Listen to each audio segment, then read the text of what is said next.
watching a video on about Atmajaya Catholic University of Indonesia.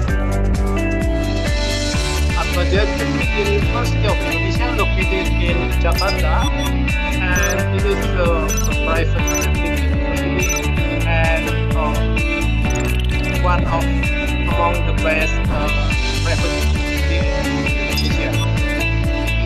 Also awarded by QS ranking as the 5 stars online learning. We have 3 campuses. A campus in Semanggi, downtown Jakarta, and the other 2 are located in Kuwait for our hospital hospital and faculty of medicine and health. And the third newest campus is in PhD with the branch laboratory campus and also student laboratory.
It was a video about Atmajaya.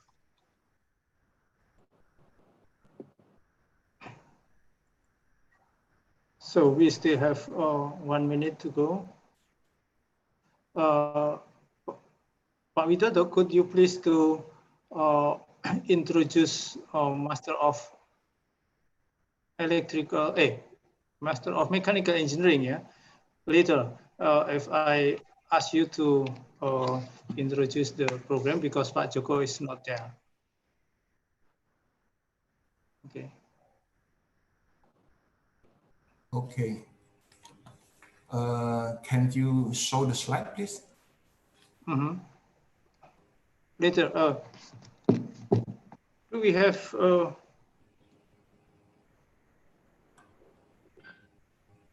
WA, WhatsApp? Yang nomornya 851 belakangnya ya, Pak? Saya nggak ngerti persis, Pak. Soalnya itu dikirim Pak Joko kan langsung. Enggak, maksud saya WA-nya Bapak di mana? Oh. Ini saya kirimin nanti. 0176, Pak. Yang belakangnya berapa? 0851. Oke, saya kirim ke WA Bapak ya. Saya share screen aja bisa, saya udah ada sih slide-nya. Oh, enggak, karena saya gabung jadi satu, Pak. Jadi Oke. masih harus anu Pak, harus Sekuensnya urutannya harus sama ya. ya. Nanti yang pertama Pak anu dulu, Pak siapa? Pak Widodo. Pak Widodo dulu ya, sebentar. Sorry. Ya Pak. Kasih Pak. Ya Pak. Pak Widodo pamit Pak.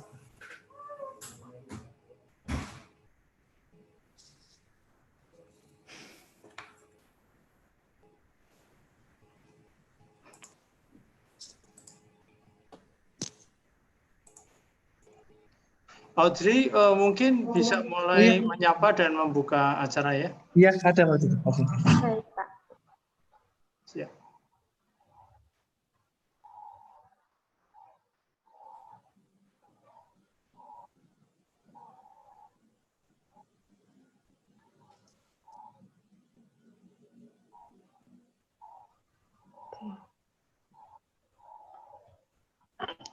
Good afternoon, ladies and gentlemen. My name is Audrey Sarah, and I'm your host for today's webinar. In this webinar today, I would like to welcome our beloved panelists. They are Mr. Professor Dr. Manfred Meyer from Germany, Mr. Haryanto Gunawan, PhD from Taiwan, Mr. Professor Hiro Takahashi from Japan, and of course, Mr. Dr. Engineer Lucas from Atmajaya Catholic University. And I would like to welcome to all our audience today from lecture from colleague universities, polytechnics and high schools, for students and alumni from Chung-Yuan Christian University, International University, and overseas, for experts from government and businesses, and of course, for every guest from Indonesia and abroad. Before we begin our webinar, allow me to read the webinar rules that apply during sessions to the end of the webinar.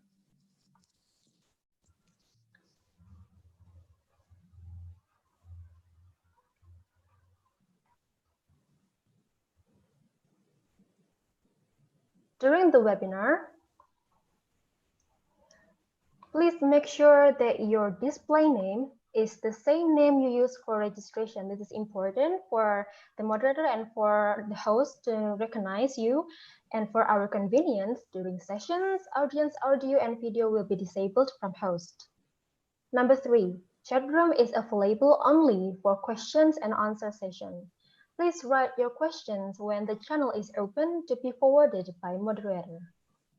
Academic certificates and presentation materials will be given after the present audience fill our feedback from attached in the last session. So make sure you always fill our feedback in every time the link attached in our chat room. Atmajaya students SKP certificate will be given upon request. So please drop your name at the chat room if you need a SKP certificate for Atmajaya students. This webinar is using English, and if you wish to use Bahasa, please do ask us for assistance. And please kindly keep our communication environment clear.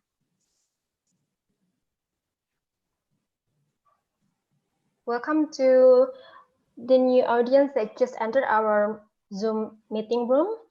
And I would like to inform that this technological and business transition in the new normal webinar is presented by Magister of Business Administration at Atmajaya Catholic University in collaboration with Master of Electrical Engineering and Master of Mechanical Engineering from the Faculty of Technique at Atmajaya Catholic University.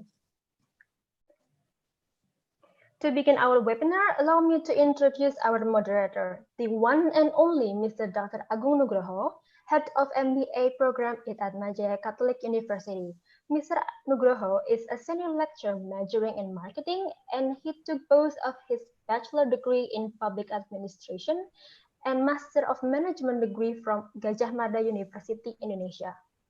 His doctoral degree in business administration was received from University of Rostock, Germany.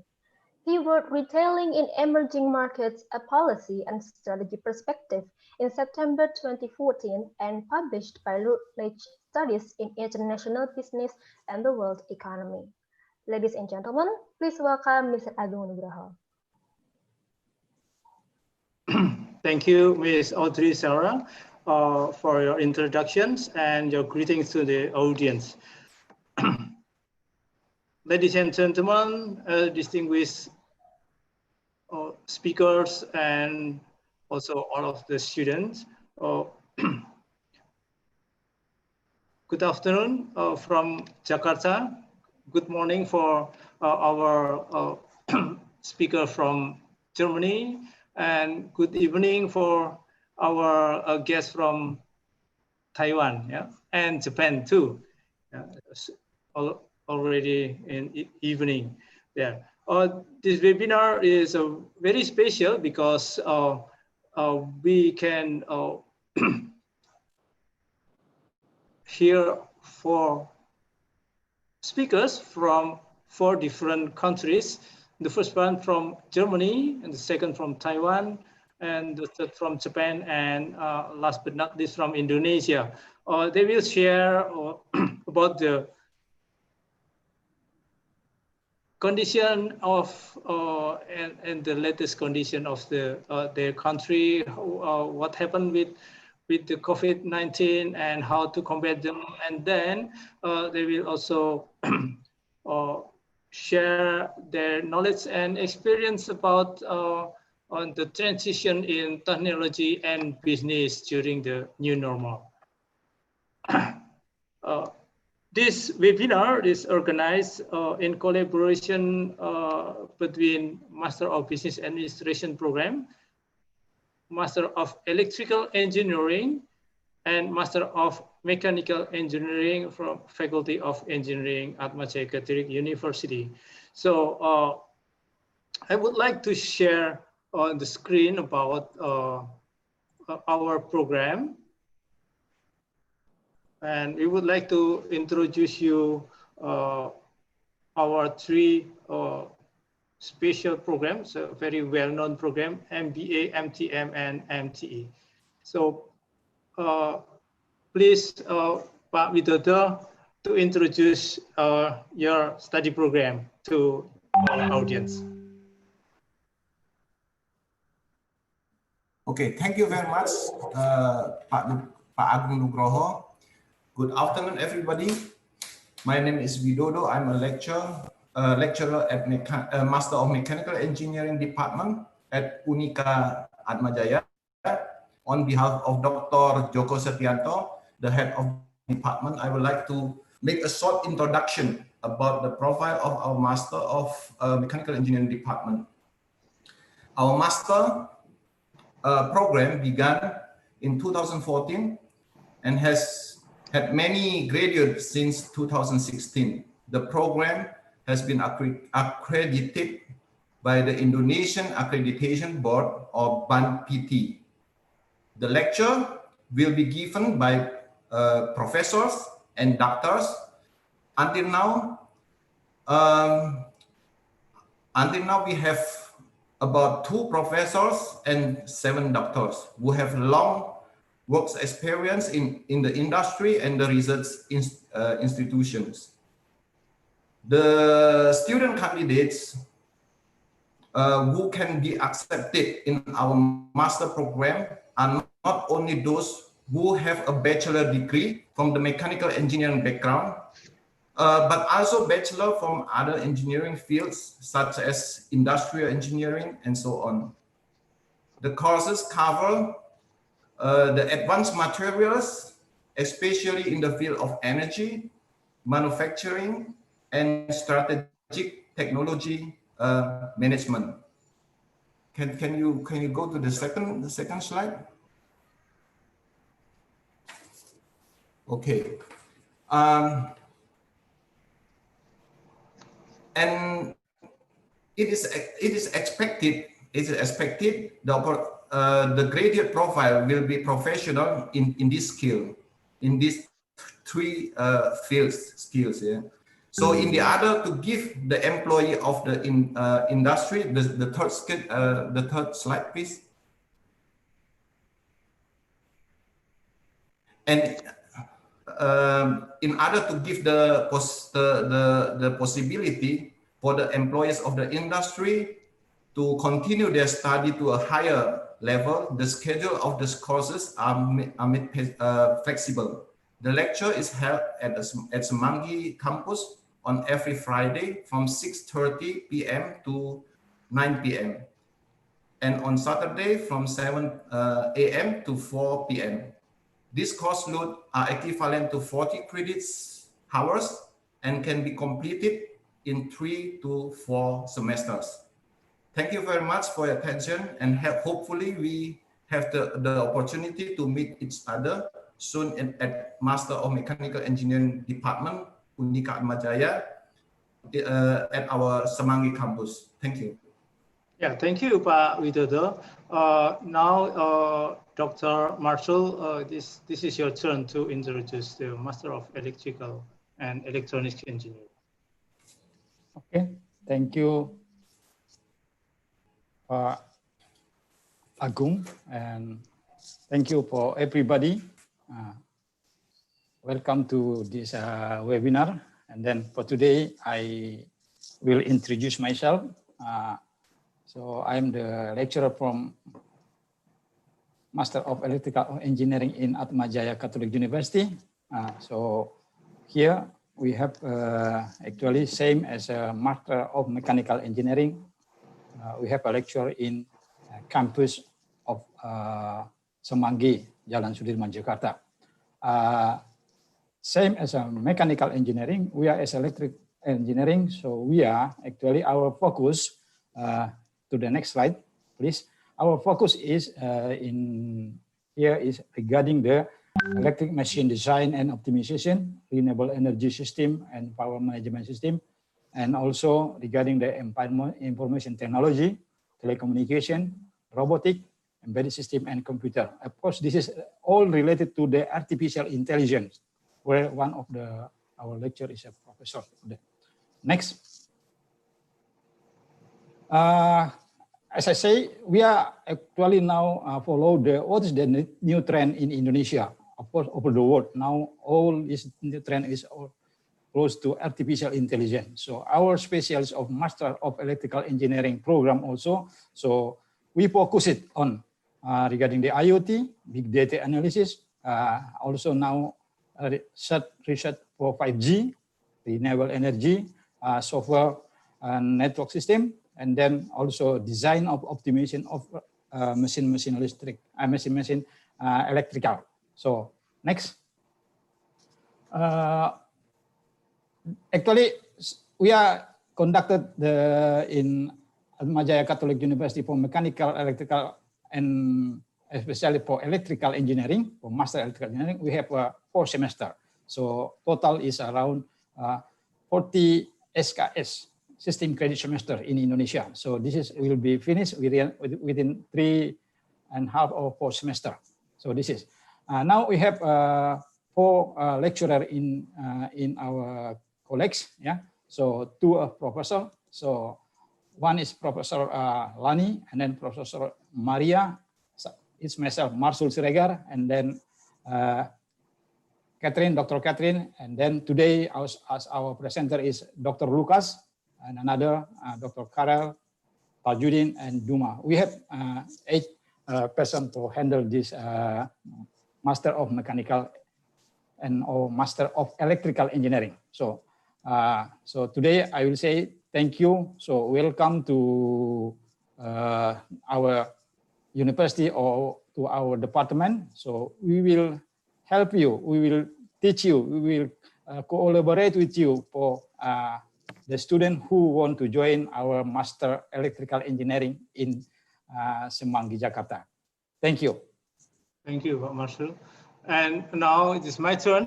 Please allow me to introduce one of the youngest postgraduate program in Atmajaya, Master of Business and Administrations. We have tagline Global, Entrepreneurial, and Responsible, because our vision is to become a dynamic academic community and have an academic and professional excellence, social care, and be able to organize education and development in the superior national business administration education in 2030. And we are born to nurture talents to become business leaders and professionals who value business sustainability.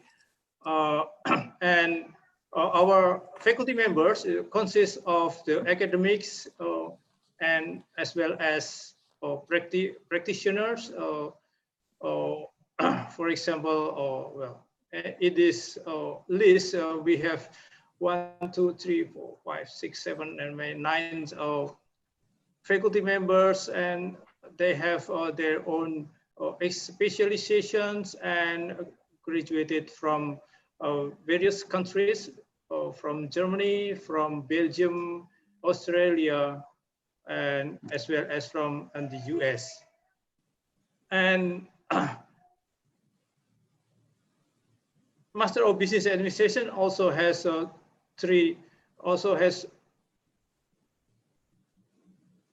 concentration in entrepreneurship, international business, and corporate social responsibility. And lectures conducted in Bahasa Indonesia, but we also have foreign students from Korea right now. And the lectures conducted in weekend, in Friday night and Saturday. And if you are interested to join our program, so please refer to this schedule, and you can find this information in our website. This is the building blocks of MBA program.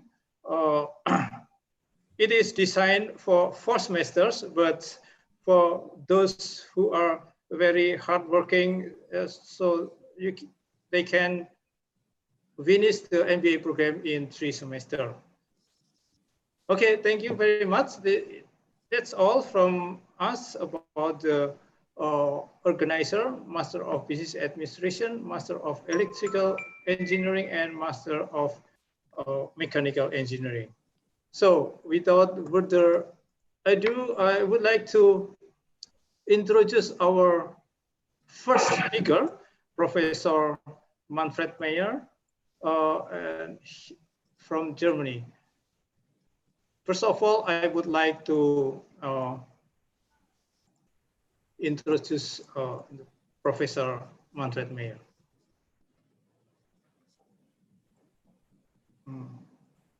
Sorry. Can you see the slides?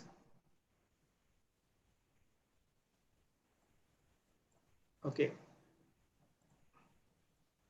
Professor Manfred Meyer, he is a professor for business informatics at the Westphalian University of Applied Sciences in Bocholt, Germany. He is also a fellow of Capgemini, one of the top 5 IT consulting companies worldwide, and an independent consultant in IT, online marketing, project, and innovation management. He holds an MSc and PhD in computer science from Kaiserslautern University and has published more than 40 conference papers, journal articles, books in the area of logic programming, online marketing, digital tools in education, as well as entrepreneurship and innovation. In 2018, he received a fellowship from Innovations in Digital Teaching and Learning by the state of North Rhine-Westphalia in Germany. And Dr. Meyer has already visited Atmajaya University a few times as a guest professor since 2017, and also delivered keynote speech at the first national conference on inclusive business hosted by Atmajaya in 2018. He also been lecturing at universities worldwide, including Canada, Indonesia, Mexico, Namibia, New Zealand, and Vietnam. And he is now a project manager from the GUIDE project funded by DAAD for the years of 2019 to 2023 that brings together students from Peru, Namibia, Germany, and Indonesia. And Indonesia, it means Aka Atmajaya, to gain a truly global and intercultural project experience by working on a real life project together. And thank you, Professor Manfred Meyer, that through his involvement, so our student of Atmajaya Catholic University could also join the GUIDE project, and the first years of the project is now yeah, in the phase of finalization of the project. So I hope the all of the participants in this project also gain and learn something that's very valuable for their life, and also we can have our real client uh, to pursue and to pursue their goals in their organizations. So without further ado, please, Professor Dr. Manfred Meyer, to start your presentation.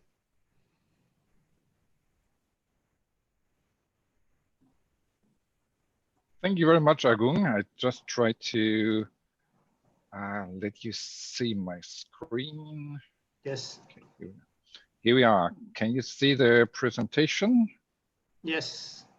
Okay. Yeah. Okay. Yeah, Agung, thank you very much for the nice introduction and for inviting me to this webinar. You may recognize the shirt. That is the shirt you you gifted to me last time when I was at Atmajaya. So great. that's already a consequence of the COVID-19 that we have this webinar instead of meeting together. And I had the pleasure to serve as a guest speaker at this Inclusive Business Conference at Atmajaya, which I very much enjoyed. Now the audience is much larger, I heard. Yes. So we have around 300 participants. Welcome to all of you. Selamat pagi. I'm very pleased to join this webinar and to give a first speech. So the time I've been told is about 15 minutes. I will keep the things short, but we will have 30 minutes at the end for discussions, and I'm very much looking forward to discuss with the audience and with the other speakers at the end of this session. So when you asked me to join this webinar and to share some of my experiences from the German perspective, I thought, what can I contribute to this webinar? And so what I will share with you is, of course, a German perspective and some thoughts that may then serve as a base for the discussion later on. So how we dealt so far with the virus, what is the current situation in the battle to fight the COVID-19. So the agenda very quickly, the welcome to all of you. And then, as I said, the battle with COVID-19. So first, the attack, how the COVID-19 hit us and is still hitting us in Germany. The strike back of the German government, very immediate, smart, strong, but also smart. I will talk about that. The current standings. So what is the current situation in the battle? Are we half the way through? Is it halftime break? Are we still in the beginning, or what is the situation? Yeah, who will win that match, and the aftermath, which then leads to the discussion. What is the new normal? What is the future having for us? And then the discussion at the end of the session, as I learned. Give me 1 minute to dedicate this presentation to my PhD supervisor, Michael Richter, my PhD supervisor, and he became a good friend. And I got the sad news that he passed away last weekend. So I dedicate this presentation to you, Michael. Okay. So also my PhD supervisor, he motivated me to travel around the world.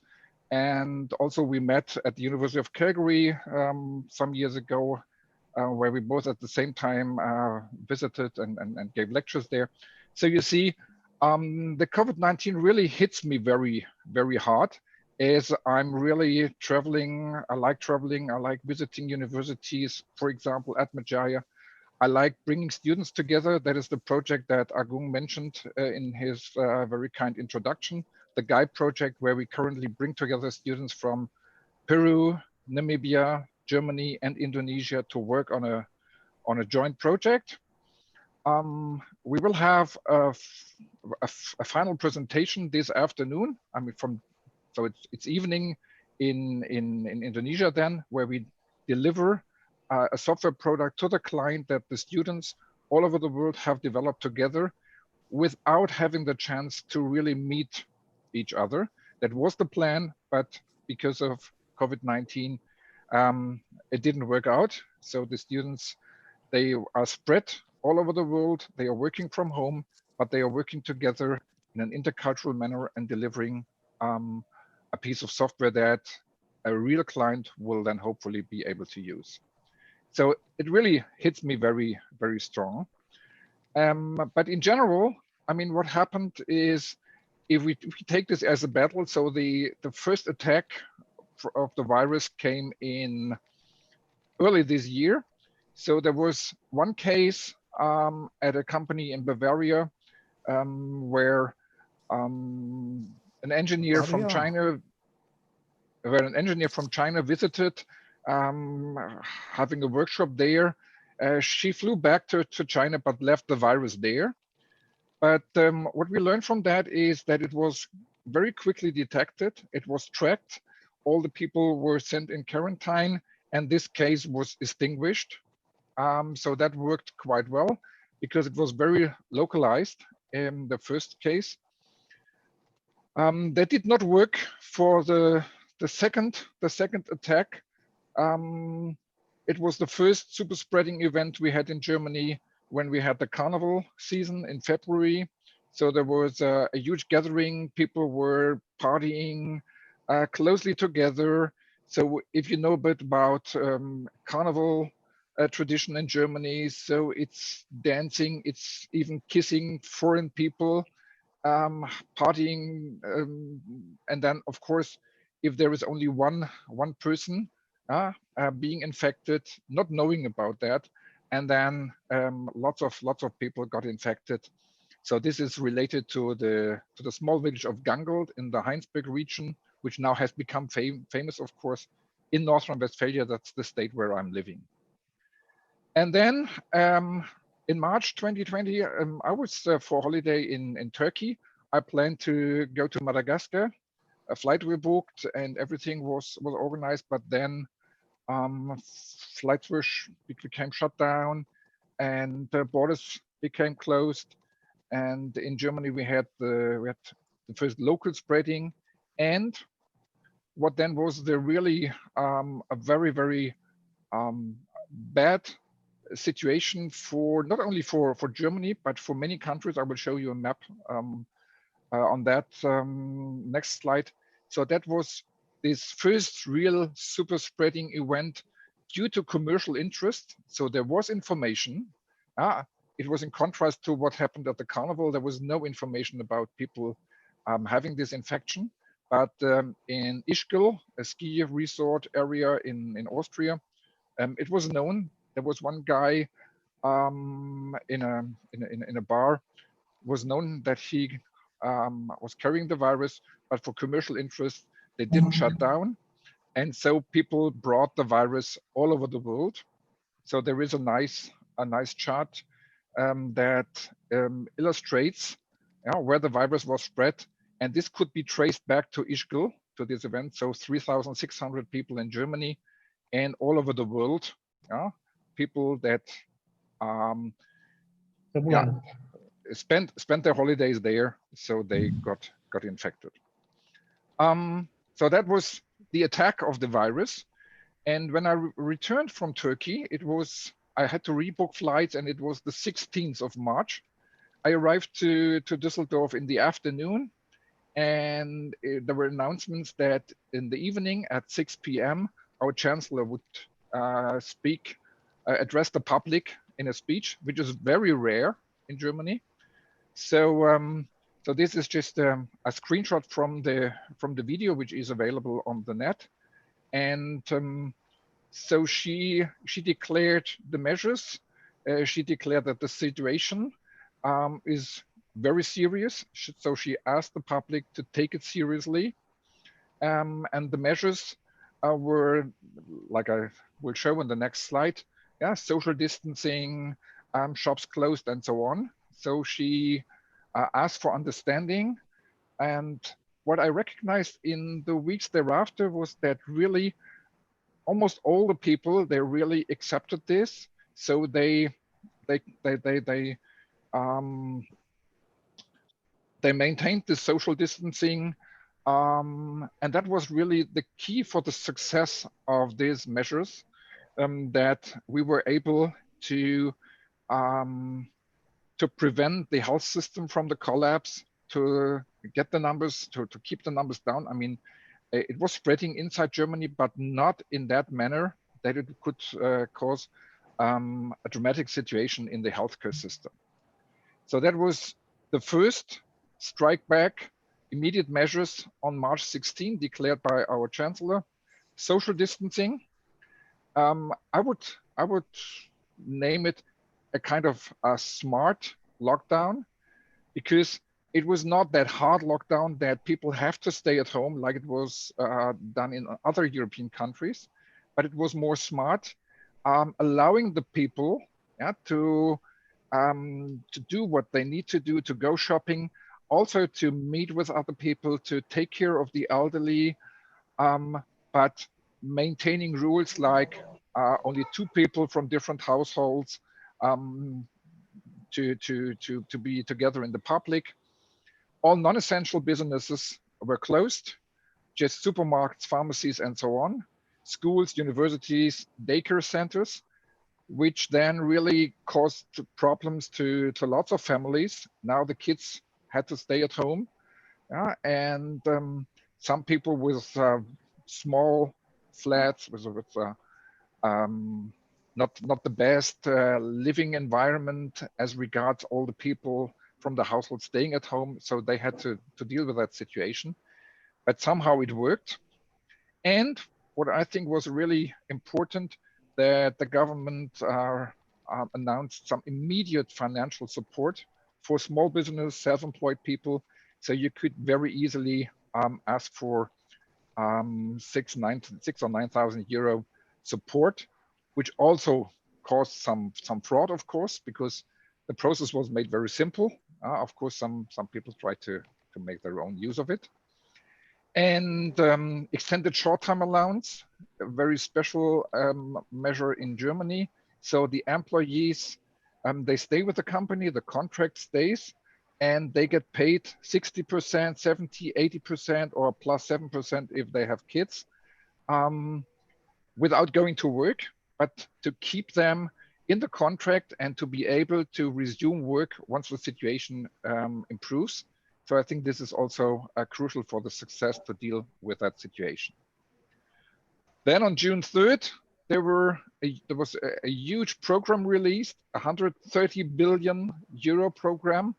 So with some measures like strengthening municipalities, child bonus for families, reducing the VAT, reducing electricity cost, and also a package for the future, that is investment in climate technology, green technology, as it's listed here. So that is then a more long-term strike back of the German government that was announced in early June. So just to give you an impression what happened there, some funny things that we had to recognize.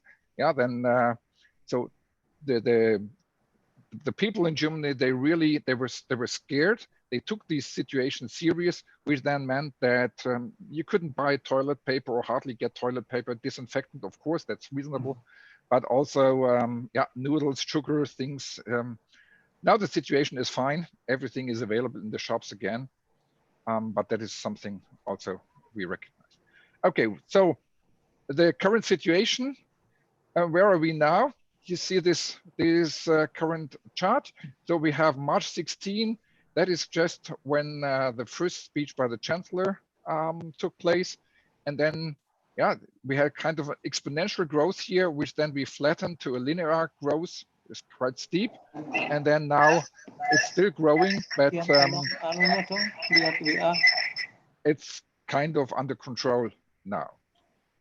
Yeah, so we are, all the other European countries, they performed almost the same, a bit different the situation in the UK. Italy was hit very strong, France and Spain also much stronger than Germany, so we dealt quite well with it, which is, of course, partly also due to the situation, how we reacted immediately on this outbreak. So what we are doing now, it's also what we can be a bit proud of, is having launched finally a Corona tracing app, which here are the download numbers, which I just collected. So we are about 15 to 16 million downloads, which now makes these quite important to track infection chains. So the app, it was difficult to launch it. It was lots of discussions about privacy, but I think this is now a very good solution, and I wish that more people install this because it's very powerful to track down and to trace infection chains. That's now in place. Also, we were able to deal with local outbreaks very efficiently. There was a recent outbreak in an industrial slaughterhouse, one of the biggest industrial slaughterhouses in Germany. More than 400 positive tests, very immediate response, quarantine for almost 1,000 workers, intensive testings for the general public also. A regional lockdown which then got released after 10 days. And as a result, no major impact or spread into the general public. So that was contained very, very nicely. Okay. So the question is now, I mean, we are dealing with that. We are fighting back. We are striking back as a society. Who's going to win that battle? And I think the bad news now is the virus has spread all over the world. There's really no country without the virus. Even Turkmenistan now had to admit that they have the virus. And there's no effective treatment, no vaccine available. So that means we have to live with the virus. It will not disappear. Even if the president of one big country is claiming that someday the virus will disappear, I don't believe that. We have to deal with that. So that means welcome to the new normal. What will be the situation we deal with when we have to deal with that? And just as maybe an input for the discussion, some trends I recognize. Of course, one is the trend towards digitalization, virtualization in many aspects. So of course, the business processes. I mean, the rise of online shopping during the pandemic, and it's going on. A visualization of all the business processes, including workplaces, home offices, and there are already discussions whether people should have a right to work from home. Meetings, business travel, of course it's affected, which then as a consequence goes down to real estate prices for business and so on. In the education area, distance learning, online courses, lots of changes there. We had all the semester being teaching online, but also we have to deal with the bad side, with the other side of the medal, which is that this trend towards digitalization also is increasing the digital divide. So people need to be able to take part in these processes. For example, online learning, if you don't have the equipment, if you're not used to use these technologies, that will give you problems. Second trend, I'll have to speed up a bit, of course. Second trend is focusing on the core family, close friends. So big random gatherings like parties, big sports events, that's not going on. Although there are some people thinking about having these big sports events with arena with full of 20,000 people. They all need to get tested in before. We don't have that. We were able to finish the Bundesliga without spectators, and unfortunately my team went down to the second league. But yeah, okay. And then the third thing is increased importance of critical infrastructure. So there is a trend for relocalizing critical supply chains, and also, which is a bit related to some hope, I'm not sure whether it really works that way, but a better recognition of people working in the critical infrastructure, keeping the system running from bus drivers through supermarket cashiers, and especially healthcare workers. So that is what the main three trends that I recognize, and which I hope we can discuss further in the final session at the end of this webinar. Thank you very much. Terima kasih banyak. Yeah. Thank you very much, Professor Manfred Meyer. And for those who want to ask to raise a question to Professor Manfred, you can write it in the chat room. And after the last presenter, maybe they can also, or they can answer your questions. And now, Professor Haryanto's turn to the stage. Could you please, Professor Manfred Meyer, to take down your presentations? So I would like to, first I would like to introduce Professor Haryanto Gunawan.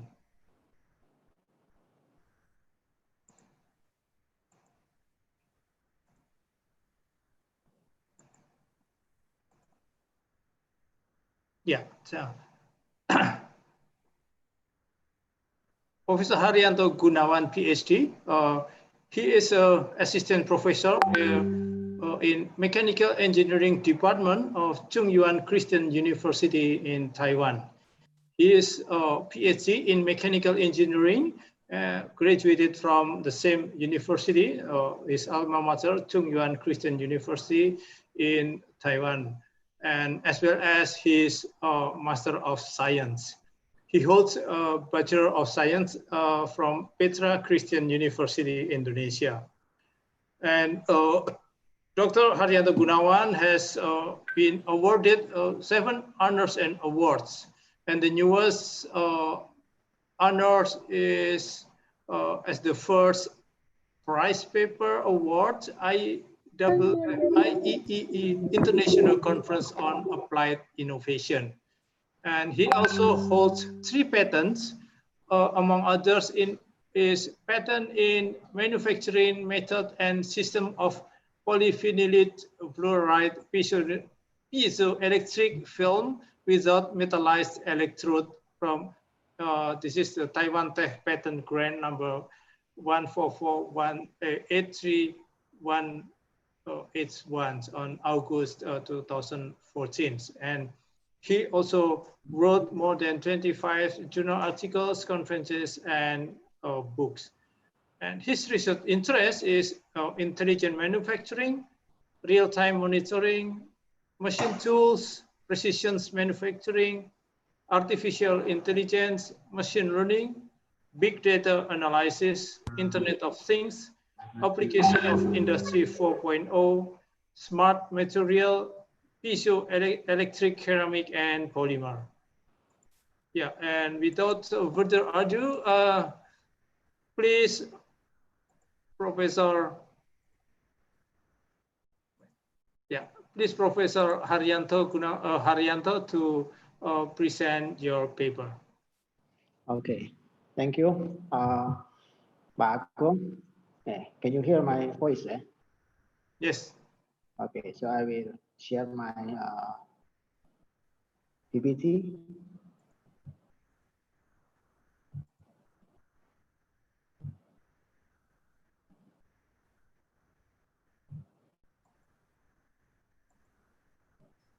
Yeah. Great. Okay. First of all, thank you for the invitation to join this webinar in the technological and business transition in the new normal. Yeah.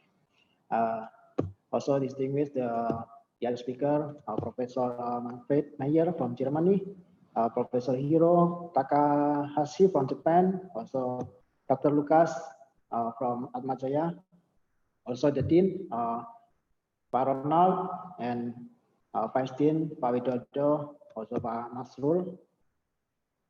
Thank you. Also, all the participants from Indonesia, maybe from Taiwan, Japan, and all over the world.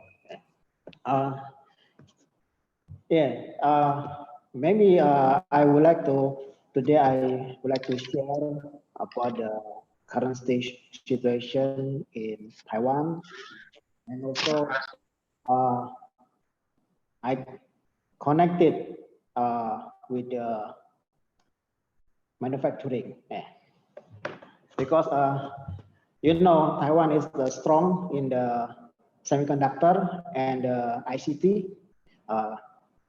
So later we can discuss more, because the time is not much, only 50 minutes. So I have the 30 something slides, so I need to speed up.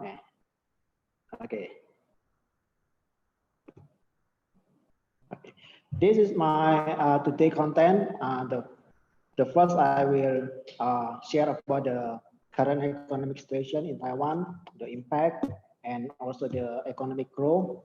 And the second about the resilience strategy to new normal. And the next is the next future manufacturing trend.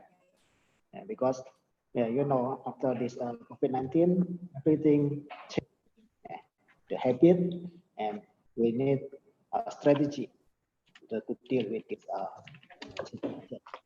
And the last is conclusion. Okay, let's see how this COVID-19 impact to the Taiwan.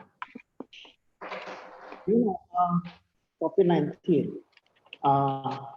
impact every aspect of area in businesses. For example, the retail and banks. In the short term, we face the challenge of the health, safety, supply chain, workforce, cash flow, consumer demand, sales, marketing. This is a lot of challenge because you know we need to eat every day. Right? Where the supply from outside or from domestic, and also about some maybe a store they will close, and some staff maybe unemployed. And the second, get the very worst impact is the tourism and hospitality. Yeah, because they cannot go outside, need to stay at home. So the tourism, the hotel, restaurant get very deep impact of this COVID. Yeah, like the airplanes, they cannot fly. Right? So how about the staff? They need to stay at home. Maybe they are going to get retired earlier. So this is the worst. So that's why I say no longer exists in this time. But of course, later we need to have the strategy to start again this tourism and hospitality. And the next area about the companies. No matter the big company or small company, middle company, startup company, of course, startup company because they just start the company, so maybe they need big money. So when we face this COVID-19, maybe some company get collected. Company. And about the online business, this is grow a lot COVID-19 because everyone stay at home, so they need to work from home. They need like a video conference, so the online shopping, the video conference system or equipment become a demand. Yeah. So related to this online business become a growth.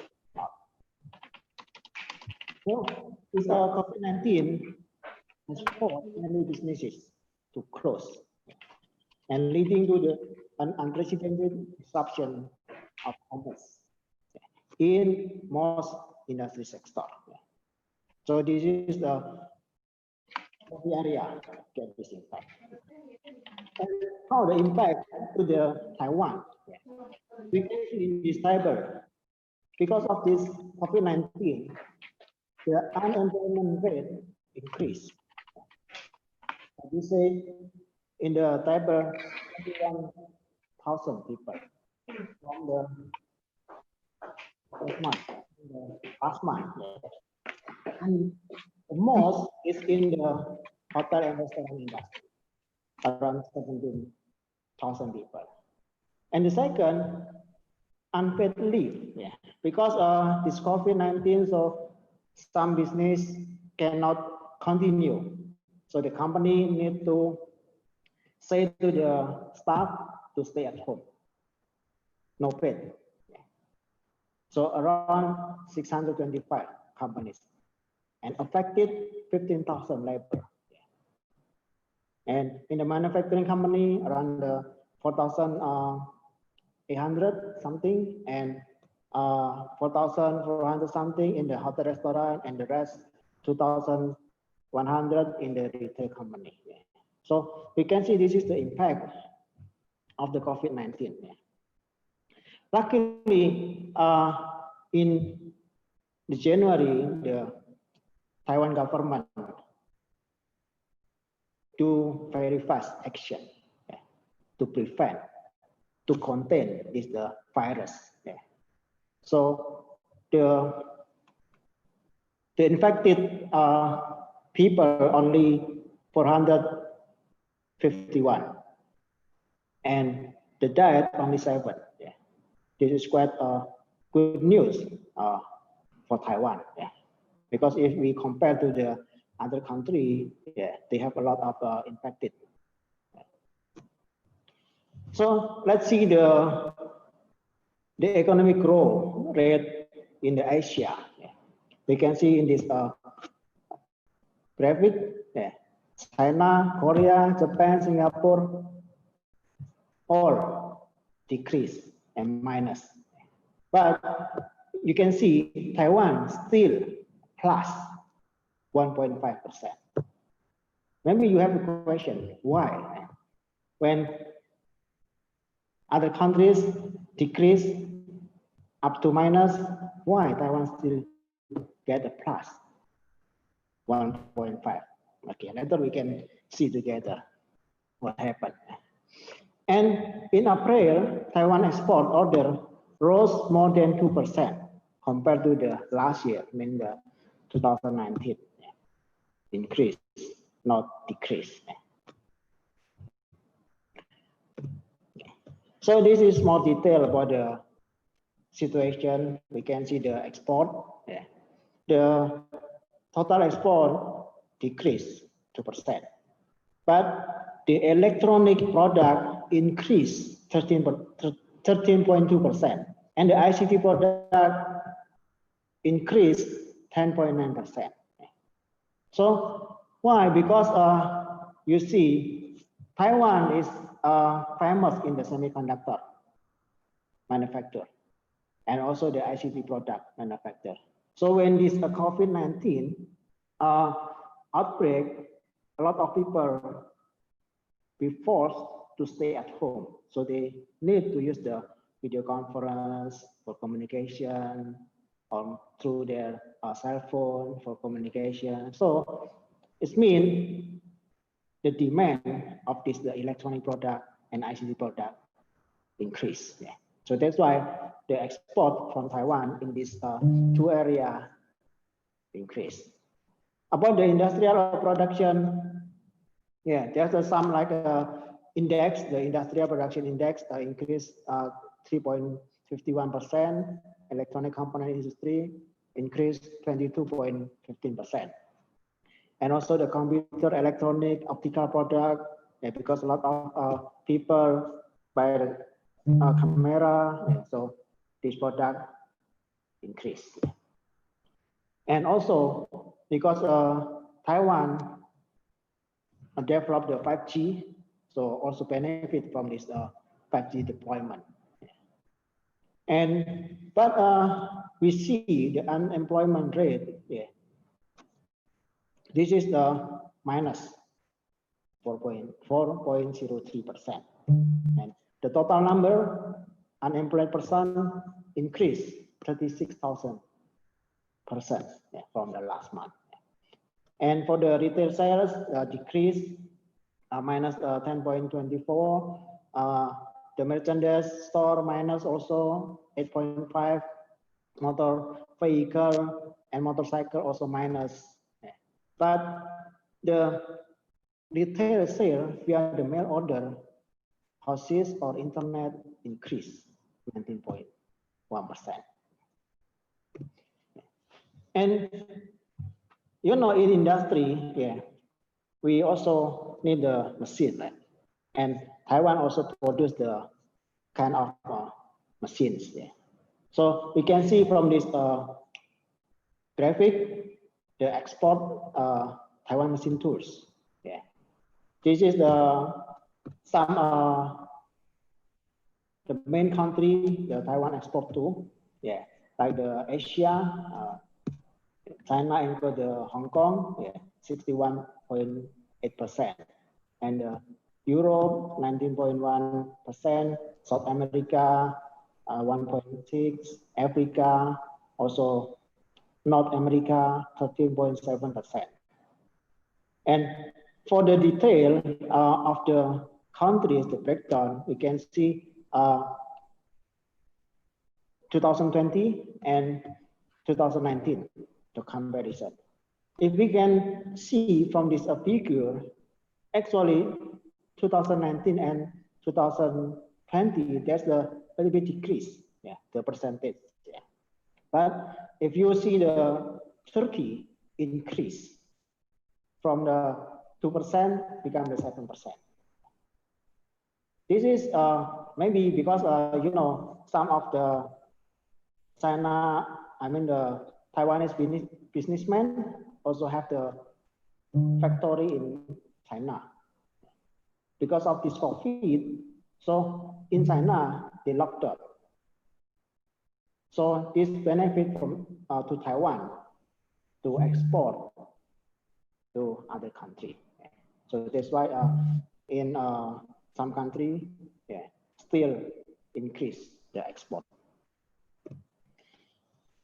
But for the general, the export is decreased 30.2%.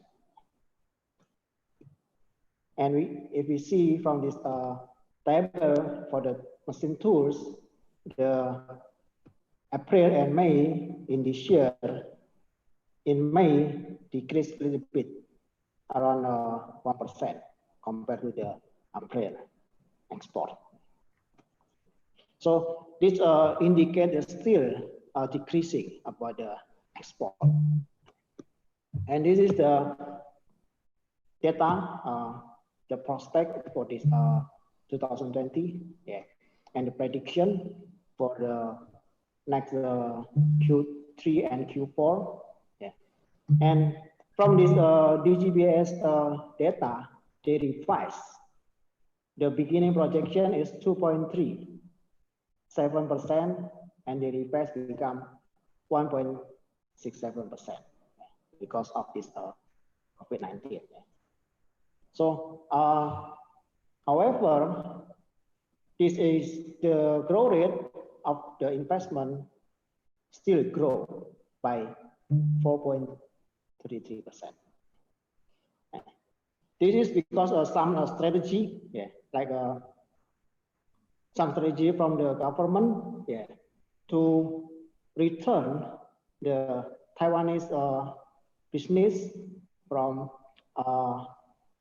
outside Taiwan back to Taiwan. And also continue investment in the semiconductor manufacturing, and also in some area like offshore, and also in 5G. Okay, so this is the some data also still decrease for the real goods. Okay, so because of this COVID-19, some changes we can see from the market. Competition change, the consumer behavior change, now become the online-based business trend, and manufacturer service. And for the international development trend also change from the traditional become the digital or smart manufacturing. And we also can see the some business development challenges.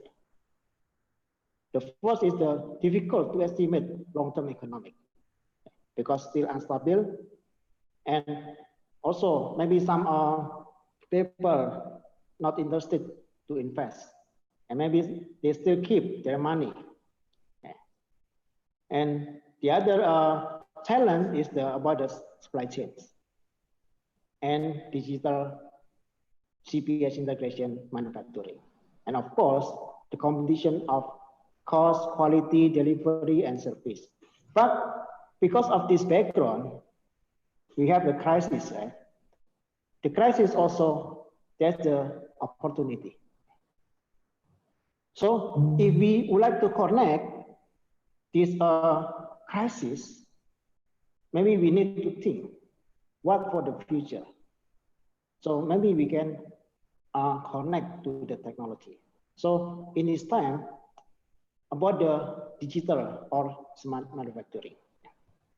So we can learn from the market first, and then from the customer needs, and then we need to integrate it, the marketing, and make a profit through customer satisfaction.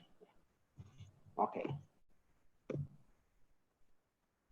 So we can see, because of the restriction on the people, routine activities, and business interaction, so the increase in remote network and online learning. So that's why from this one, we have the demands in the ICT product, 5G, electronic component, video component, and also high performance computing devices. So from this demand, we can have the opportunity from this demand. And the next is about the resilience strategy to new normal. Taiwan, the major factor in Taiwan's economic sustainability is about the diversification strategy. Before, maybe only focus in China, but now diverse to the other country, like the Southeast Asia country, and also Europe and US. This trend actually started before the pandemic and US-China trade friction. Started at 2010, and also in 2015 there's some fluctuation.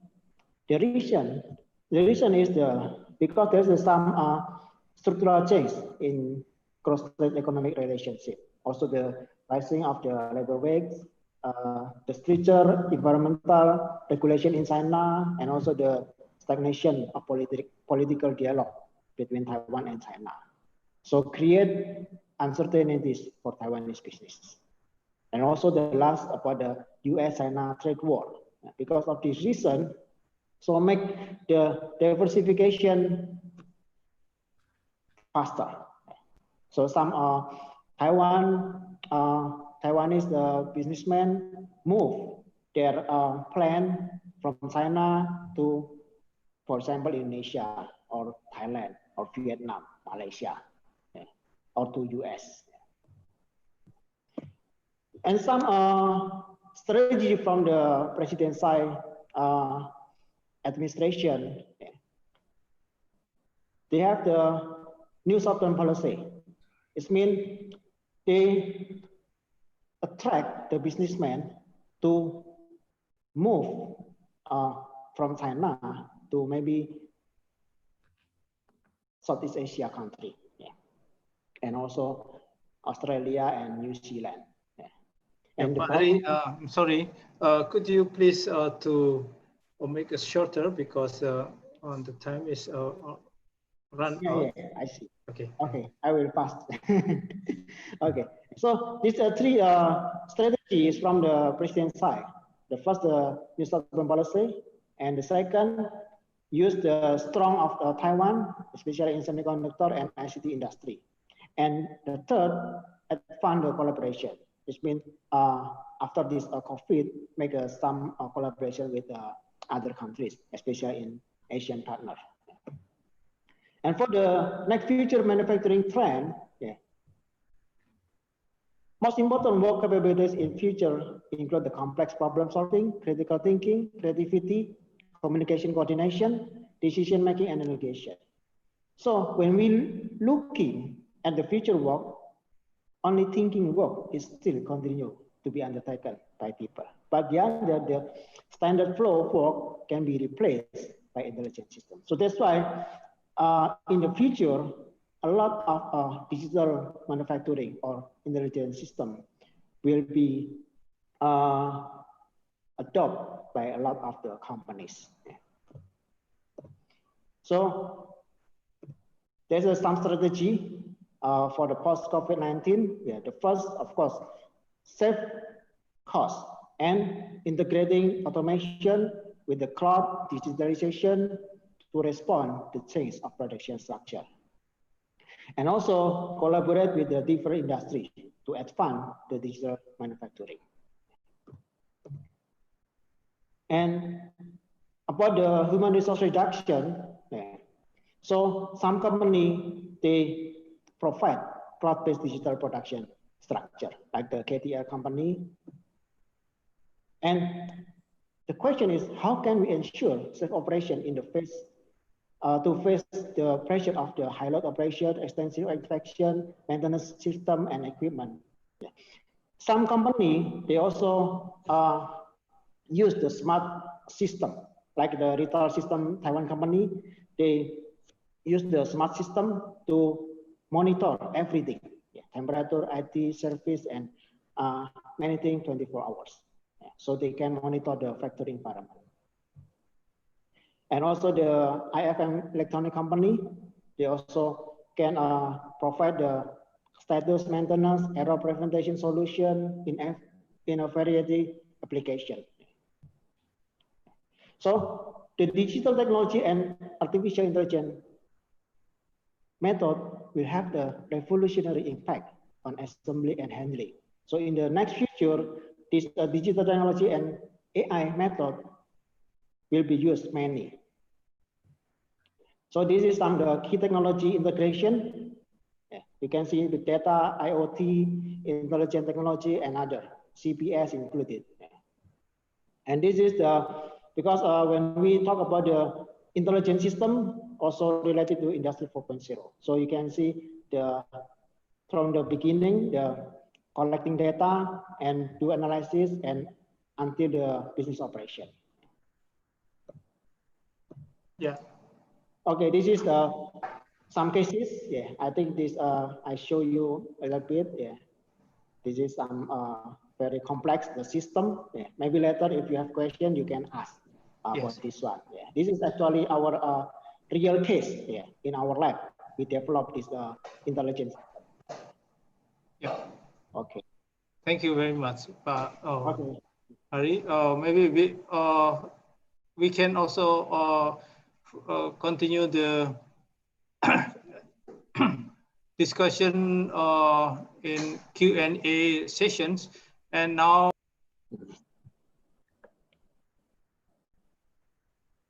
his PowerPoint. First of all, I would like to introduce Pak Lucas shortly. Dr. Lucas, Dr. Engineer Lucas, MRE, SIA, and EPM, has been lecturing for 25 years as an associate professor at Atmajaya Catholic University of Indonesia. And his main interests are artificial intelligence, or AI, natural language processing, image processing, biomedical engineering, computer network security. And besides of this academic task, he is also Indonesia Artificial Intelligence Society chairman and co-founder.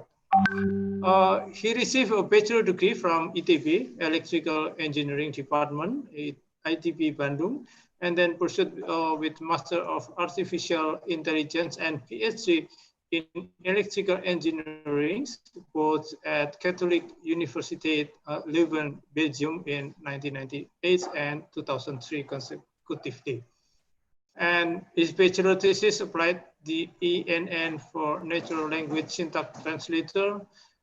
In master thesis, he proposed the Hebbian learning for image processing, and as doctoral dissertation, he developed the least squared support vector machines for brain tumor classification based on magnetic resonance spectroscopy imaging. So, and Pak Lucas is also,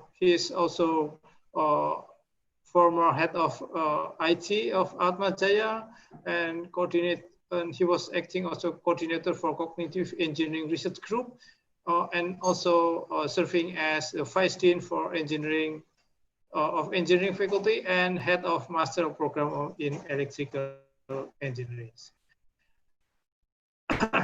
Yeah, he also active in many organizations. He co-founded Indonesian HoneyNet project, health IT security organizations, member of AI Forum, pattern recognition, currently also serving as an assessor for BNPT, and acting as President Chair of Catholic University Leuven Alumni Association in Indonesia and Chairman as AI Society, as I mentioned before. His professional membership is IEEE, ISACA, SIAM, and Institute for Engineering of Indonesia. Without further ado, please, the stage is yours, Pak Lucas, and please share your PowerPoint, or I share the PowerPoint for you. I'm sorry. Yes, thank you very much, Pak Agung. Okay, good afternoon, everyone. Good morning, Manfred and friends from the earlier part of the globe. Yes, and Okay. some also good evening for those who are already in the late part of the globe. Okay, let me share you some of my ideas. Okay, about this. I'm not from business, so I will maybe directly talk about technology. I think most of the topic has been mentioned very clear, very good by Professor Mayer and Professor Arianto. Okay, let me start with Indonesian situation, and also in very short because time limitation. So we have been facing the COVID-19 pandemic for over than 6 months. So maybe starting from the case where everyone mentioned in China, in Wuhan. Indonesia, we start this like the lockdown starting from March. So anyway, it's happening now. So now our concern is to the future. What will and what should happen. So after overcoming with the panic and the grieving moments, we have to move forward to a new life. So yes, new normal is an idiomatic term used to refer to the significant change in the prevailing situation. So when it has emerged recently. So this term has been used following the financial crisis. So the new normal is not only mentioned now, but it's already mentioned several times, like 10 years ago during the financial crisis. Also, the 2008 economic crisis, and now again many people talking about the new normal because those disruptive situations. So yes, next slide, please. So this to fight the coronavirus, so we need to break the cycle of infection. So everyone knows that this virus is a physical thing. That therefore to uh, to to stop this, we have to break the cycle. We have to do the physical distancing, and we have to start a new habit of clean and healthy. And then one of the uh, situation is the use of technology. So technology is being used for better serving in health, also in helping people because of this physical and social distancing. My field is in AI. So as we can see nowadays, many people also already talking about AI, artificial intelligence. So AI has also played a hand in bringing people together. So many people now, although they have to stay at home, they are served by the technology, by social communication, as well as many digital services. So in a world that getting barely disconnected through the social media, so now everyone become closer, although physically they are not at the same place. So everything is online, meaning that everything has a partial, if not a complete influence of AI. So, however, the concern is in AI, this technology maybe could create a lack of personal interaction. So some people thinking about AI. Okay, AI is something new. It helps, but it has also some people also are already thinking about the risk or maybe the negative side of AI. But anyway, AI nowadays become proposing a new uh, what's it new advantages, new help for the people. So in the next slide, so this is in Indonesia. So one of the survey. This is quite recent. Last March in 2020. Okay, 3 months ago, including 2,000 men and women in Indonesia between 15 to 50 years old in 8 major cities in Indonesia. So the pandemic has shaken the social life, which mostly gather and exercise sports, for instance, in their normal life. In Indonesia is mostly of the people are enjoying gatherings and meeting to each other. So now, due to the lockdown or physical distancing, those activities have been halted, and digital technologies man the situation at least for temporarily. So another point of this survey shows that about the job and career. So every one of us, maybe not only in Indonesia but around the world, also experience that the job now need to be executed or done from home. So work from home.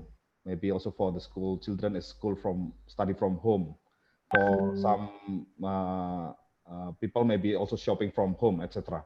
So previously, many things that this is a dream job. So being at home, so you can do your tasks freely without traveling, without office hour, maybe office desk. But in fact, this new work activities need discipline. For some women who is mothers, for instance, have to take care also of their children while they work from the office. So work from home sometimes I'll have some complicated situation when you are working at home. And this situation also challenged the employer and government to evaluate whether the work from home would be the new way of doing the business effectively.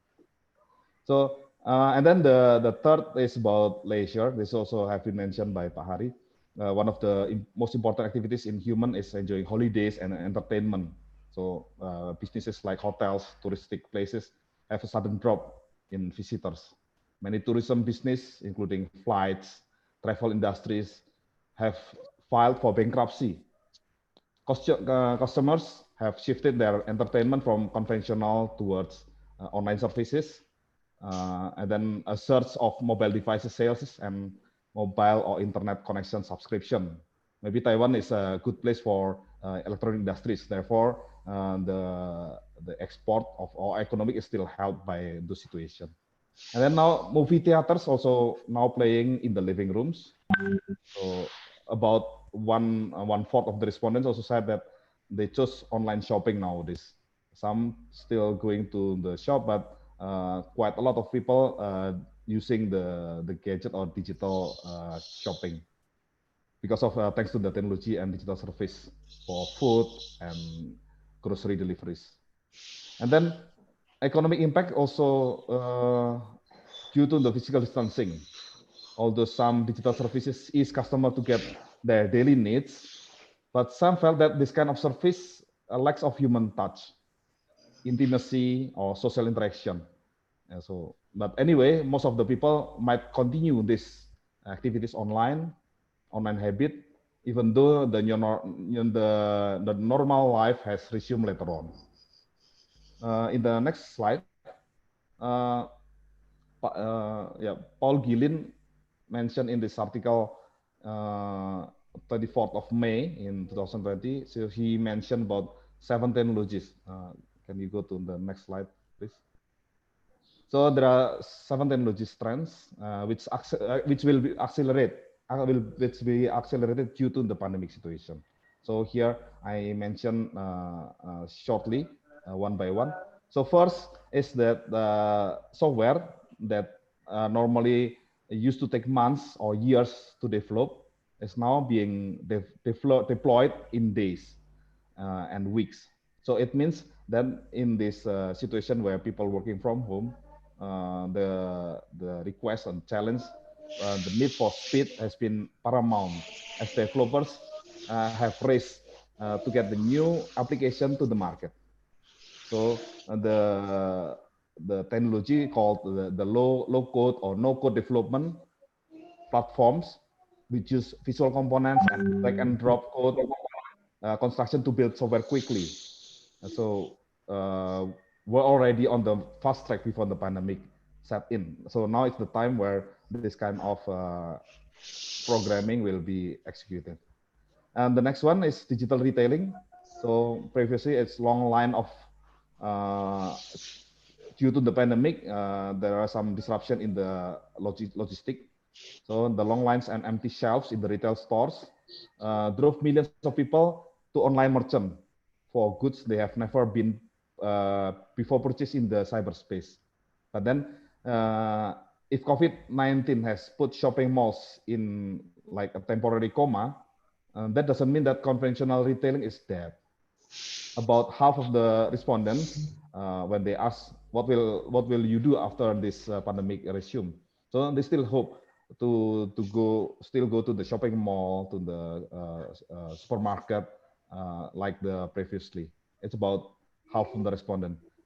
But then in that sense, the retailers still have some hope of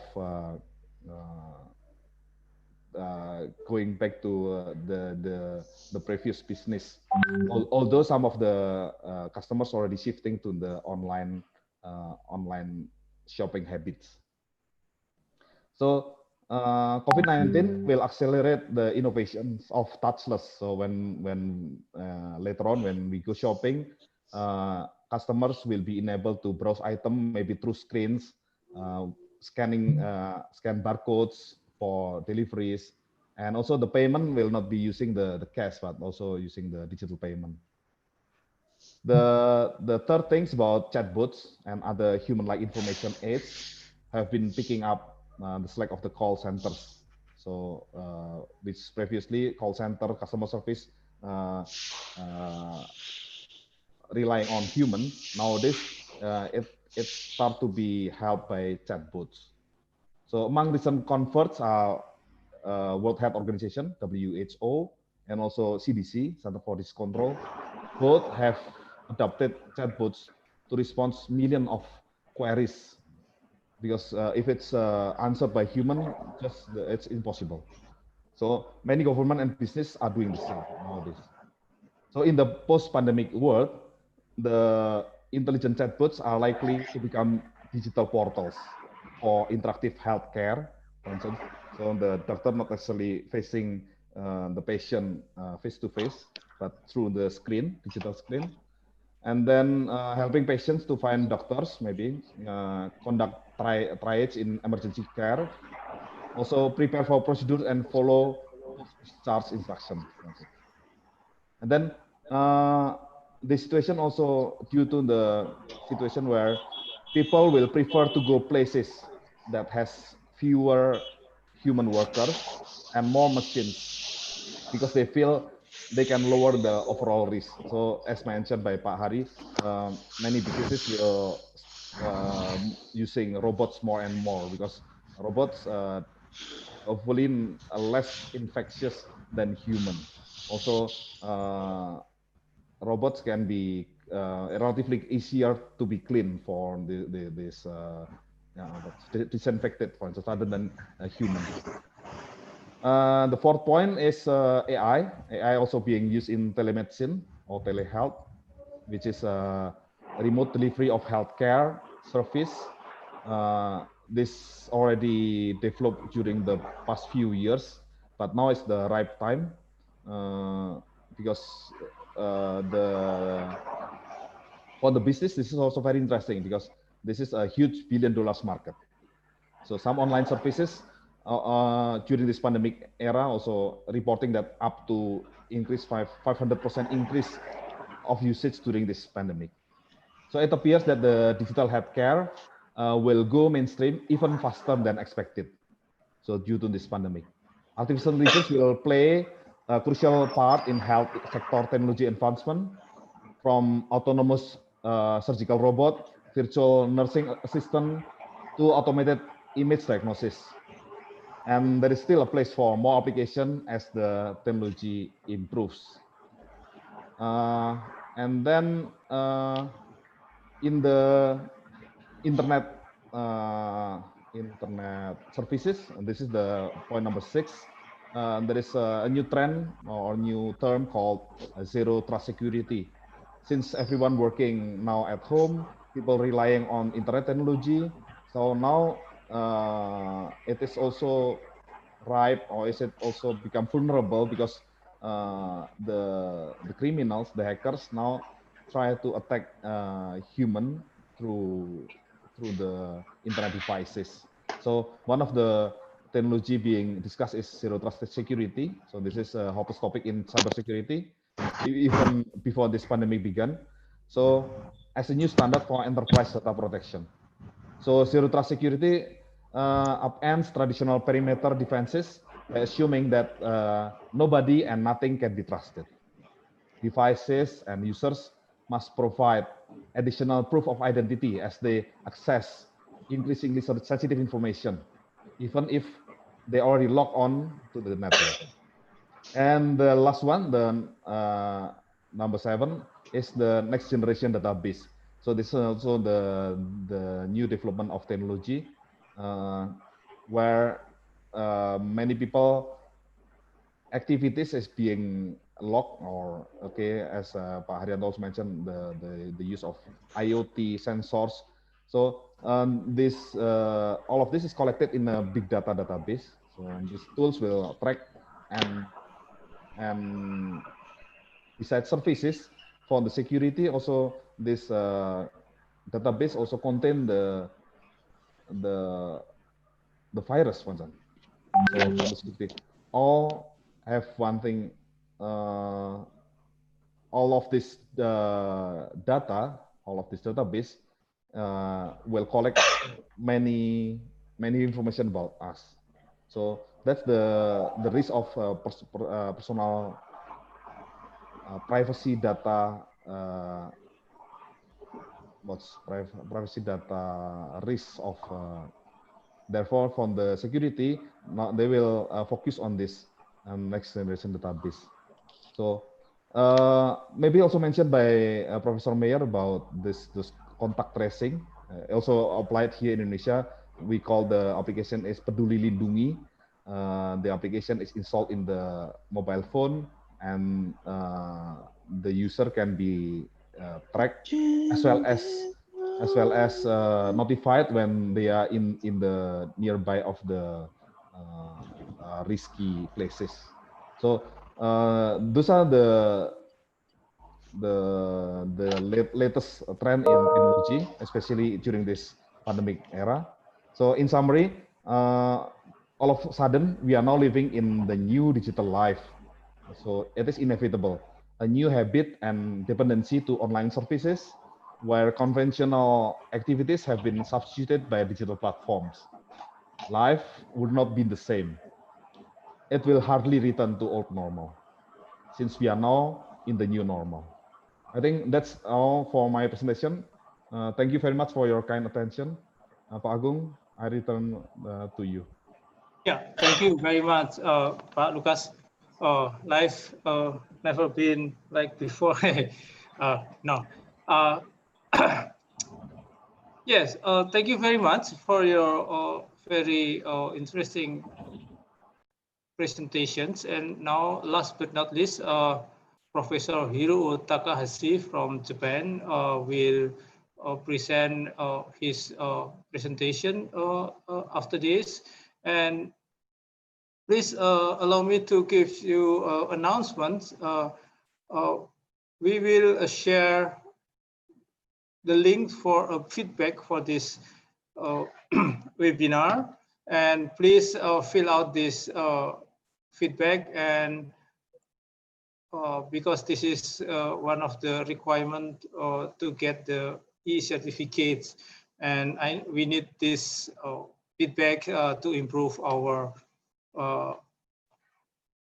service for you and our future webinar. You can find it in the chat room right now. Yeah, I would like to introduce our last presenters, Professor Dr. Hiro Takahashi. Yes, Professor Hiro Takahashi, he is a professor emeritus at the Graduate School of Business, Hakuo University, Japan.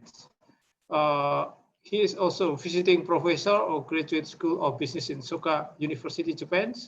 And during 2009 to 2015, he was a president for Japan Society for Business Ethics Studies, and also honorary member the Academy of Multinational Enterprises in Japan. So he is expert in both in international business and as well as business ethics. Professor Hiro teaches since 1994 in international management fields and the comparative between Japan and USA. He specialized in the organization structure, R&D, business ethics, and global corporation. He has published numerous articles and books, such as Organization Strategy of Global Management R&D, Ethics, Code of Global Business, Leadership of Global Business. He graduated from Kanto Gakuin University, Yokohama, in Master in Economics, Chuo University, Tokyo, Doctor in Management. Also, he was serving as academics in many university and guest lectures in other country and right now he is also guest lecturer at MBA program at Atmajaya Catholic University and also visiting professor at Thammasat Business School, Thailand. The latest books is about the business ethics and strategy and introduction to international management from Dok Bunkan Publishing in 2017. So without further ado, please, Professor Hiro, are you there? Oh, yes. Yes. Okay. Yes. Yeah, and I will help you to Share your presentation and please, the stage is yours. Yeah, please. So PPT, so PowerPoint material. Yeah.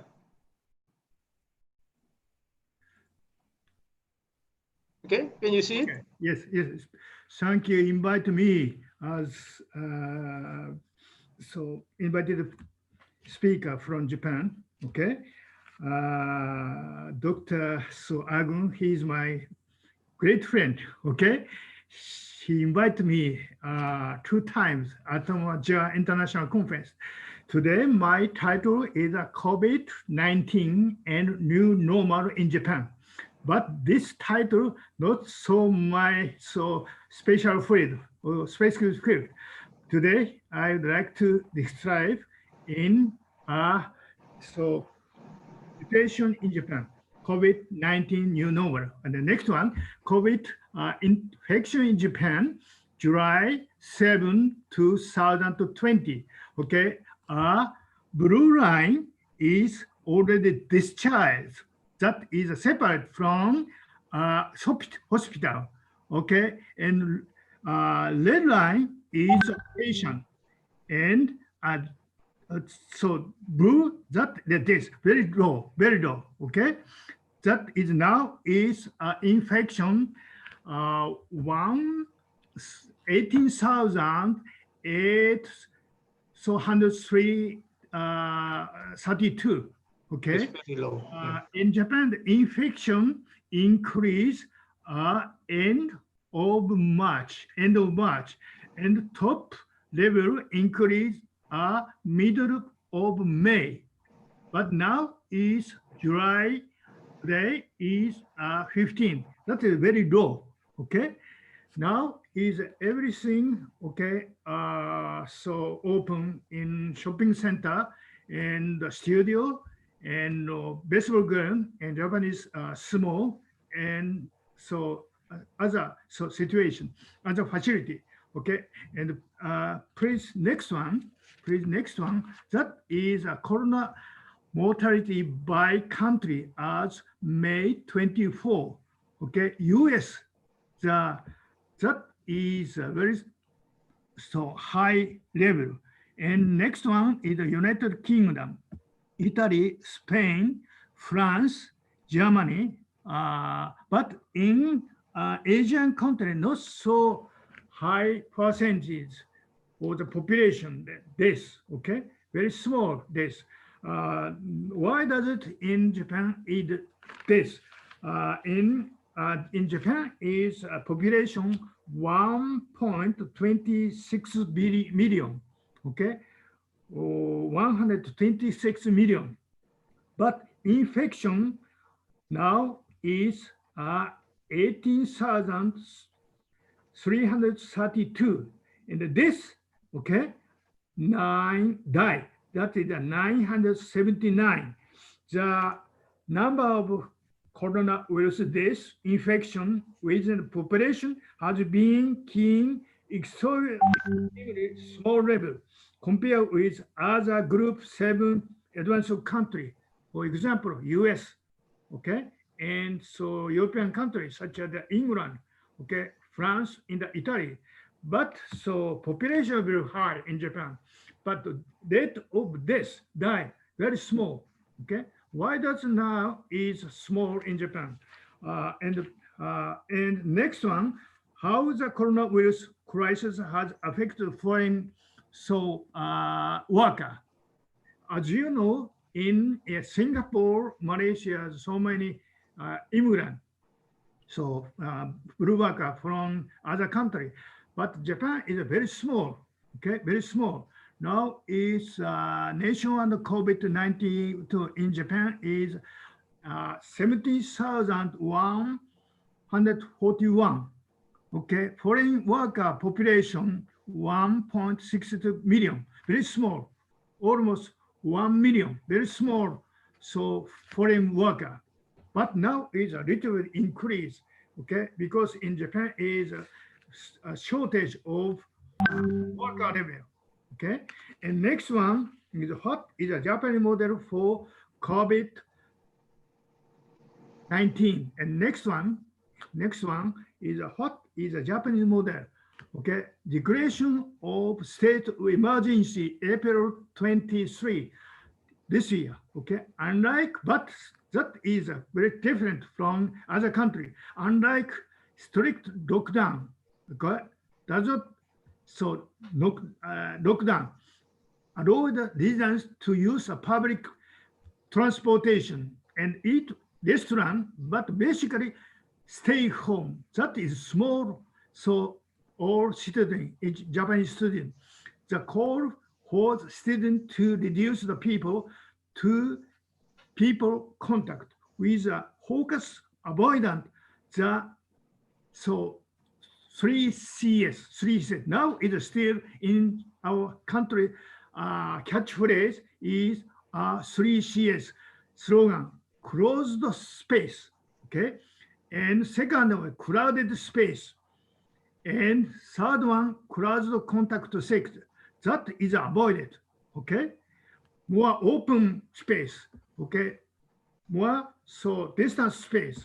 Okay, that is a slogan.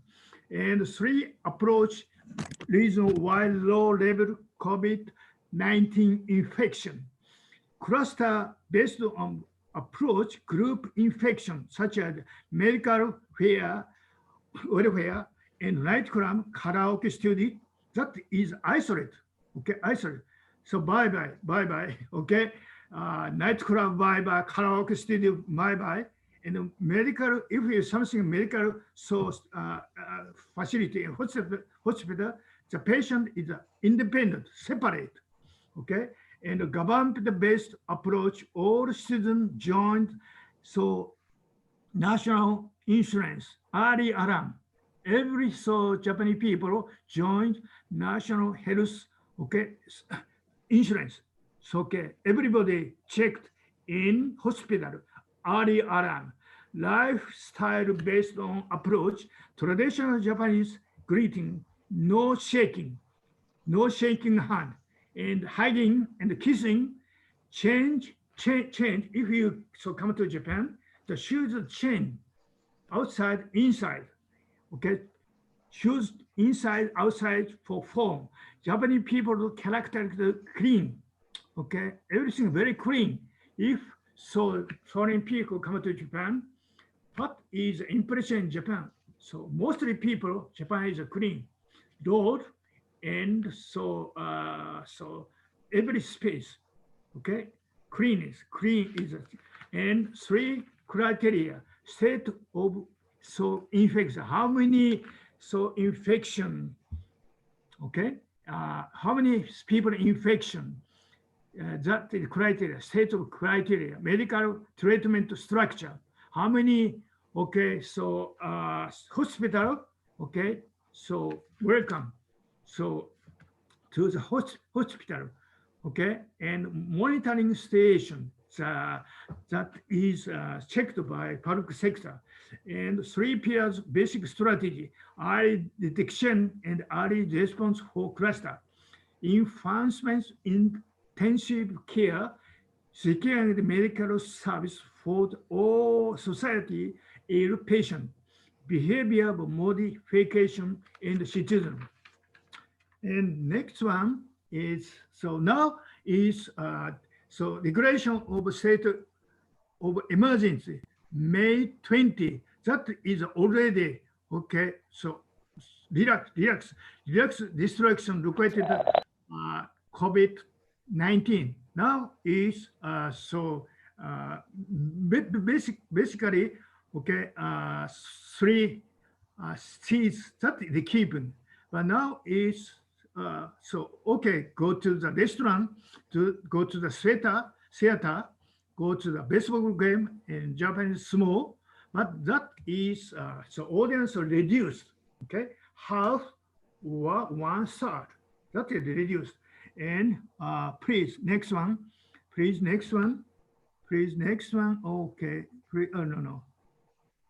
no. Yes, please. This one, okay, that is Japanese economy entered the recession. I am now over 70 years old. That is a fast, okay? Never in this situation. Almost 100 years ago, decision start in New York, all streets so drastic down. That is almost 1927. Okay, and then to this one is 2000. 2008 Lehman Brothers shock, and then increase so economy, and then in Japan the bad situation. That is Oh, ini bisa, tapi si Ethan sukanya yang keju. 2011. 2011, that is a big earthquake. Okay, big earthquake and tsunami, nuclear weapon program. And that is economy is slow down, and then a little cover, but now is almost 2 or 3 years ago, Japanese economy going down by the Abe economics, premier, so Abe's economic policy. But this year, from the March and April and May, June, slowing down. Now it's a very serious situation, economic situation after COVID-19, financial support related to our life. Oh, okay, that is a very close to our lifestyle. All Japanese students, including foreign people, okay, if Indians, Indonesian students, live in Japan, okay, that is a cash grant, 10,000 Japanese yen, almost 10,000 US dollar. Every Japanese student, included children and foreign people and foreign student live in Japan, and independent company in the case of drastic revenue down, cash grant, okay, 10,000, the big money, and university students support for tuition, life support, that is one student 10,000 Japanese yen. Okay, what is a new normal after COVID? Okay, 19 Japanese version, okay, of the new normal has been advocated by the government as a new lifestyle. One should be advocated by people, business, if they are to stay healthy. The guideline published May 4, okay, include suggestions such as keeping social distance, wearing the mask, and the washing hand thoroughly, as well as shifting to remote work, rotation shifts. Okay, now is, for example, Fujitsu Electric Company now in future the office space reduced. Okay, so the half reduced. That is office space by the Sony Corporation, Panasonic Corporation, and Fujitsu Corporation reduce office space. Okay, business working style led to working from the home, more flexible arrangement added by technology in the video conference platform such as Zoom, like this today.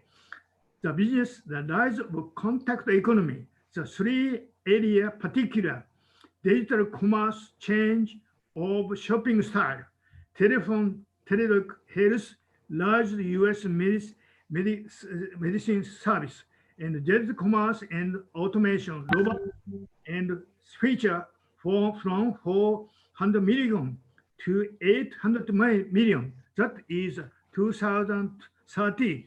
And consumer, okay, behavior now is direct chain, retail store, okay, and convenience store, department store, supermarket, sports game, the basically now is open.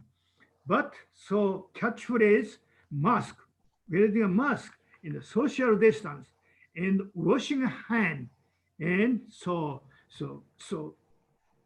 every time, okay, so cream by medicine, okay, and basically now is so everything is so going up, but reduce the audience, okay, so social distance.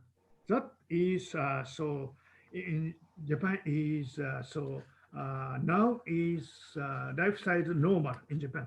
That maybe so Yeah. time is over. I'm sorry. Thank you very much. Thank you very much, Professor Takahashi. Yes. Yeah. Now we jump into the Q&A sessions, and we are more than 20 minutes late. We still have 10 minutes or 15 minutes for Q&A, and I read many questions in chat room, and thank you for the speakers that you already answer the questions with written in chat room, but I still invite you to raise your questions so directly to the presenters. So how can I choose one of the audience to ask questions? Or maybe is there raise hand or something? Yeah. Okay, is it okay? Yes. Okay. Choose, Will you ask questions? Taiwan professor. Oh, the Taiwanese professors. Okay. So thank you very much. Your presentation. Your university located in Kaohsiung? No, this is in Taoyuan. Kaohsiung? In Taoyuan, yeah. Yeah, okay. Taoyuan. Ask you some question. Taiwan is very quickly response for COVID-19. That is very strong leadership by President Tsai.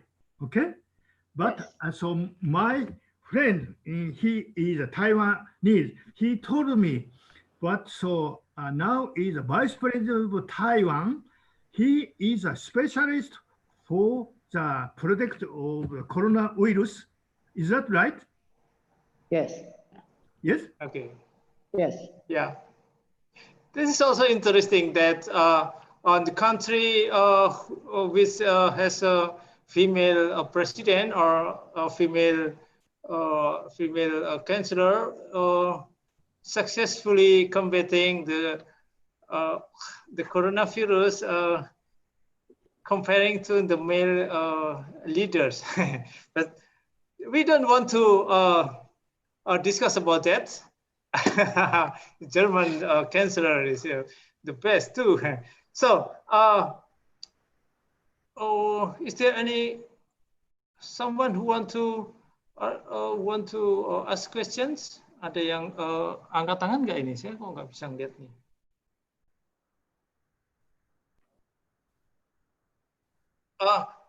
Some of the questions written in this chat room, and maybe Pak Lucas would like to answer one question about the effect of COVID in the long-term digital revolution or something like that. Could you tell us? And then and in relation with security, cyber security, and something like that. Okay, thank you. Okay, please, Pak Lucas. Yes, this is of course very interesting question, and everyone will think about this. In fact, what Pak Venture especially asked, the situation is not only during this pandemic. The technology we are using nowadays is more and more based on the digital services. People realize and experience that by using the technology, people get help, get easier to access many services, especially now during this pandemic. So people doesn't need to do physical contact and physical movement. So this new platform, of course, not only help people in social life, but also in many businesses. So business also will be shifting towards more and more use of digital services.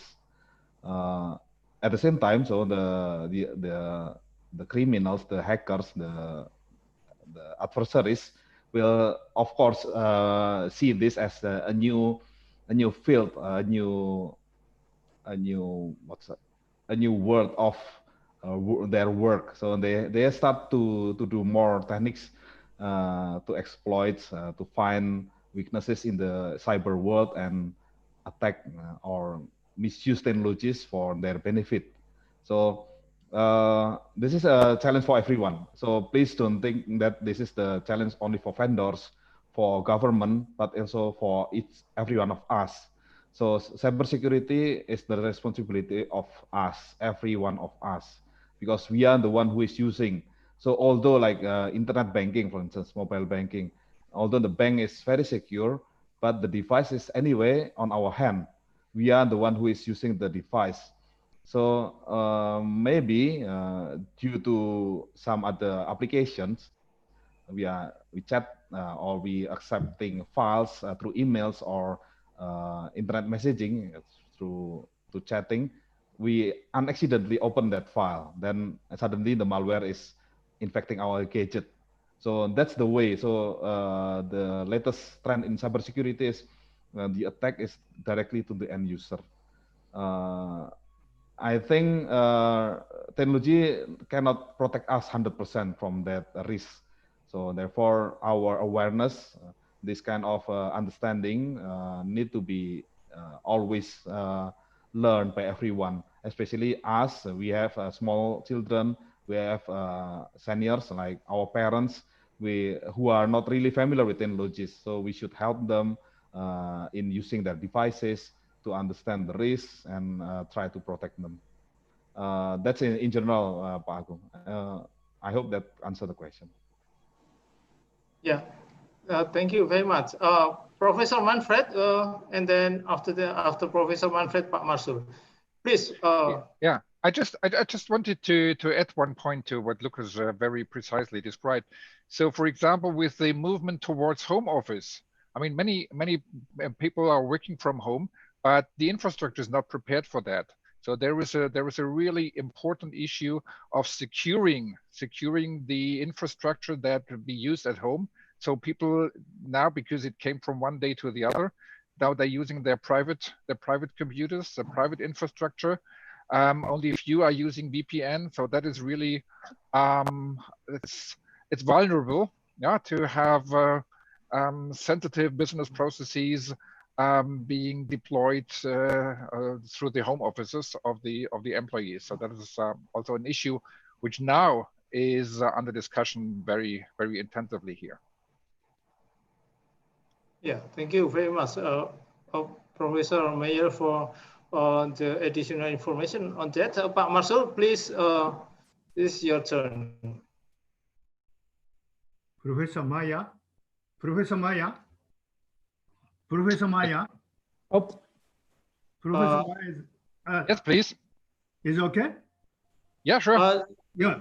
So okay, Pak Marsul, thank you for your presentation. So ask some question in European country. Okay, England, Spain, and France, Italy. So many people died by the 19. Okay. Yeah. Okay. Yeah. But so a little bit small in Germany. Why does it so? So Germany is policy of by the premier. So you're asking why the death toll is lower in Germany than in yeah. I mean, there have been discussions here trying to understand this and to explain this. So one part of the answer, but only one part, is we were lucky to some extent, because many of the cases, as I showed, came from this super spreading event in the Alps. So that affected mostly young people. Yeah. So they are not so vulnerable. So these are people going there for skiing and so on. So we didn't have this kind of outbreak like in northern Italy, where lots of senior citizens got infected, and we had the very high number of people dying with or due to the COVID-19. Mm-hmm. So that is one part of the answer for the first weeks or months and so on. Then another part of the answer is the healthcare system. So we were able to double the intensive care beds in our hospitals in preparation for the first wave. So at no point of time we had any problem that, for example, like it happened in northern Italy, that we had to decide whom to give the ventilators and saying to the other person, okay, we don't have something for you, you will need to die. Mm-hmm. Yeah, we didn't have that situation because we were able to increase the numbers of intensive care beds. And I mean, and then it worked to flatten the curve. So we quickly came down to linear and then to logarithmic growth rates. Mm-hmm. Now the situation is becoming a bit. I mean, people do not follow the rules so much. So we are in a kind of sensitive state now. So the numbers are low, but if there is some super spreading event, for example, there were people, tourists, mostly from Germany, partying in the Balearic Island. And now discussion is going on whether they should be taken into quarantine when they return back, because otherwise it could become the same like Ischgl again. Yeah. So this is quite sensitive, but answering your question, it was partly luck because it was mostly young people that brought the virus into Germany a bit later, a bit. I mean, what happened in Italy, it was 2 weeks before the wave came to Germany, and so we had more time to prepare. So we immediately reacted with the speech of Chancellor Merkel and all the measures, but we still had time to prepare, and that was part of the reason why, luckily, we had a lower death toll. And the other, yeah. Okay. Thank you very much. Yeah. Marcel? Now in Tokyo, young generation, young people increase infection. Okay. Yeah. Yeah. Okay. Okay. Thank Marcel, you. it's your turn now. Okay, thank you to everybody, especially to Prof. Mayor, Manfred Mayer, Pak Lucas, and also Professor Hiro. Actually, I want to ask regarding Japanese. Not, of course, I'm not asking in Japanese. Okay, Mr. Takahashi or Takahashi Sensei. Yes. Actually, in Indonesia, I think nowadays, after we know that COVID-19 start in March beginning. So now more severe and more, how to say, the most infected people increase. So actually Indonesia already make the rule how to overcome this problem.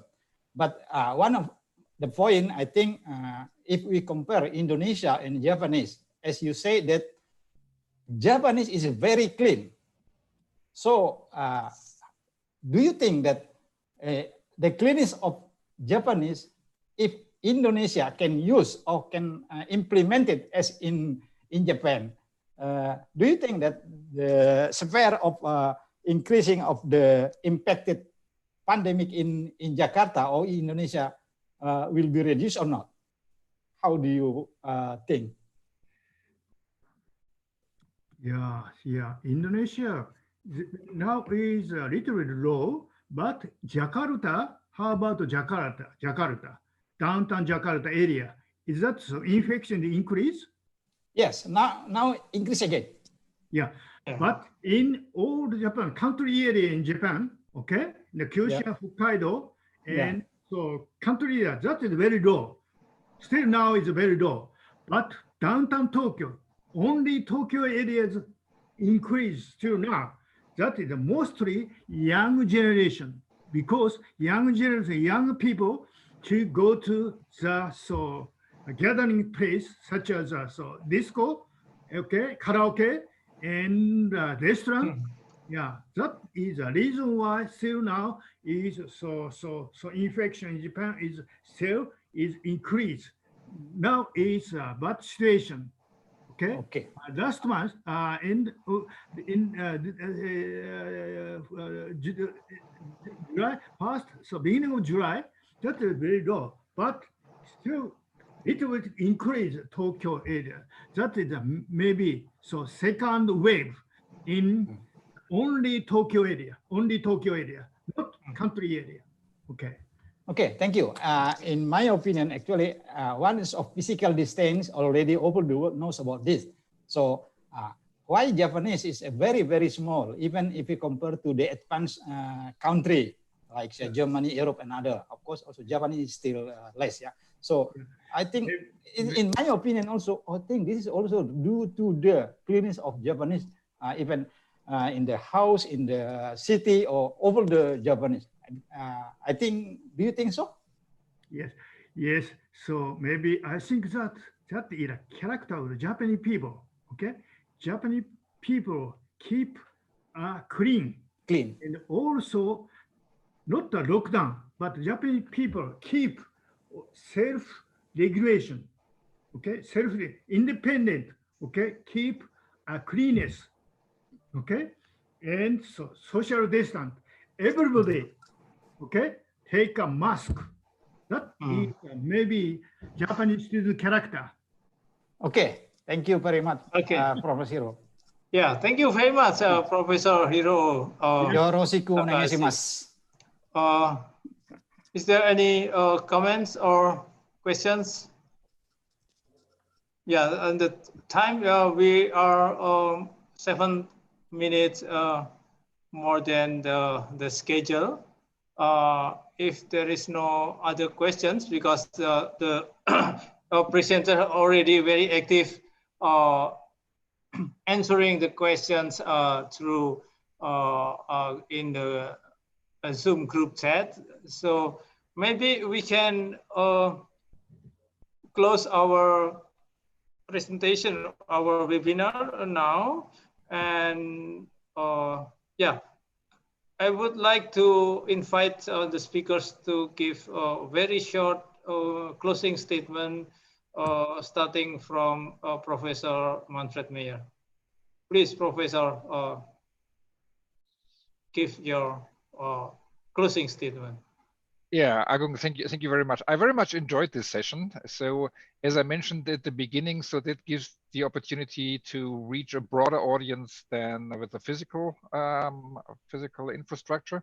So that's a good thing. Yeah, so, I recognize this in other occasions too, and I very much enjoyed. I would have loved to have more time to discuss about the different situations.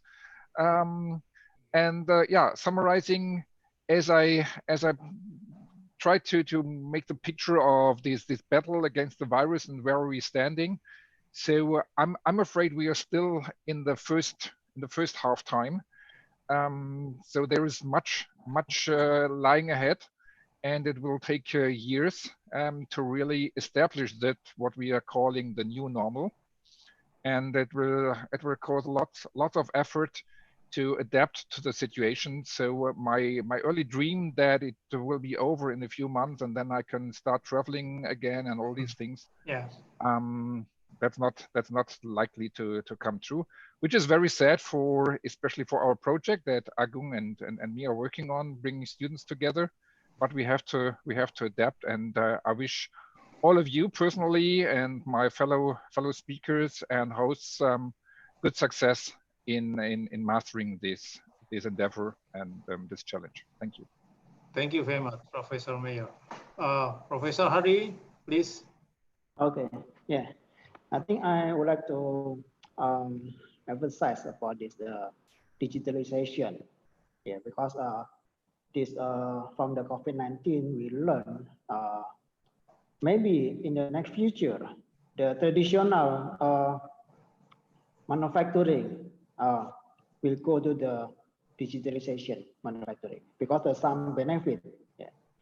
It can monitor the process of normality. Also, from the success story of Taiwan, when some small medium enterprise upgrade from the low production to the middle up, yeah, they get a benefit because they can get the order from the high-end company, for example, the Apple or the other high-end company. Yeah. So I believe, like in Indonesia, in the developing country, you also need to go this trend from the traditional change into the digitalization manufacturing. Yeah. Okay, thank you, Pak Ari. Pak Lukas, please Yes. share Thank your you. closing statement. Thank you, Pak Agung. Thank you, everyone. So especially the speakers, Prof. Manfred, Prof. Hari, and Prof. Takahashi. So and everyone who come to this webinar. I think from the questions I also learn and feel get more feelings about this situation. So the answer I give maybe not the best, but I would like to request you that to be optimistic. So I mean, anyway, whatever the situation, we will still alive. We have the brain, we have the intelligence, we have many ways to overcome the situation.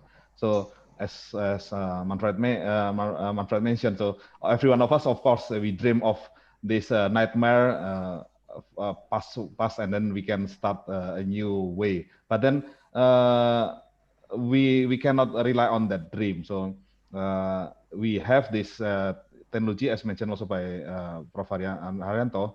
So this new technology of digital, we experiencing now in 2020. Just imagine 100 years ago when this kind of pandemic have killed also millions of people and forced people to stay at home. Just imagine they are more stressed than us.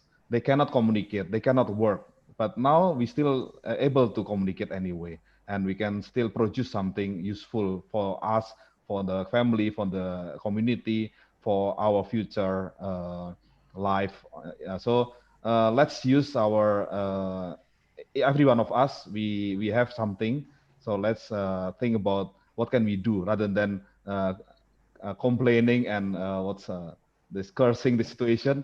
Let's think, if you are in education, if you are on business, just try to contribute how small it is, and or the bigger it is with the collaboration, then we will have a better new civilization. Thank you very much, Pak Agung. Thank you very much, Pak Lukas. And last but not least, Professor Hiroshi Takahashi, please give Thank your. you. Okay, thank you. Invite me. I am so great. Okay. Could you please a little bit louder, please, Professor? Me? Loud. It's okay? Yes. Okay, thank you. Thank you today. I have very so useful discussion with famous scholar from Germany, Taiwan, and Indonesia, including me. Okay, this title not my major field, but I think that okay in Japan, 2011 big tragedy such as tsunami, nuclear weapon, okay, and big earthquake. But COVID-19, that is more big tragedy in Japan, okay?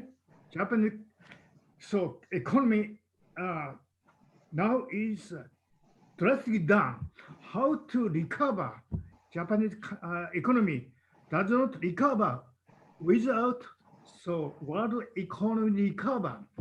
But okay, so in the future, everybody is okay, so challenge to recover to just so there's the COVID-19 and recover the economy.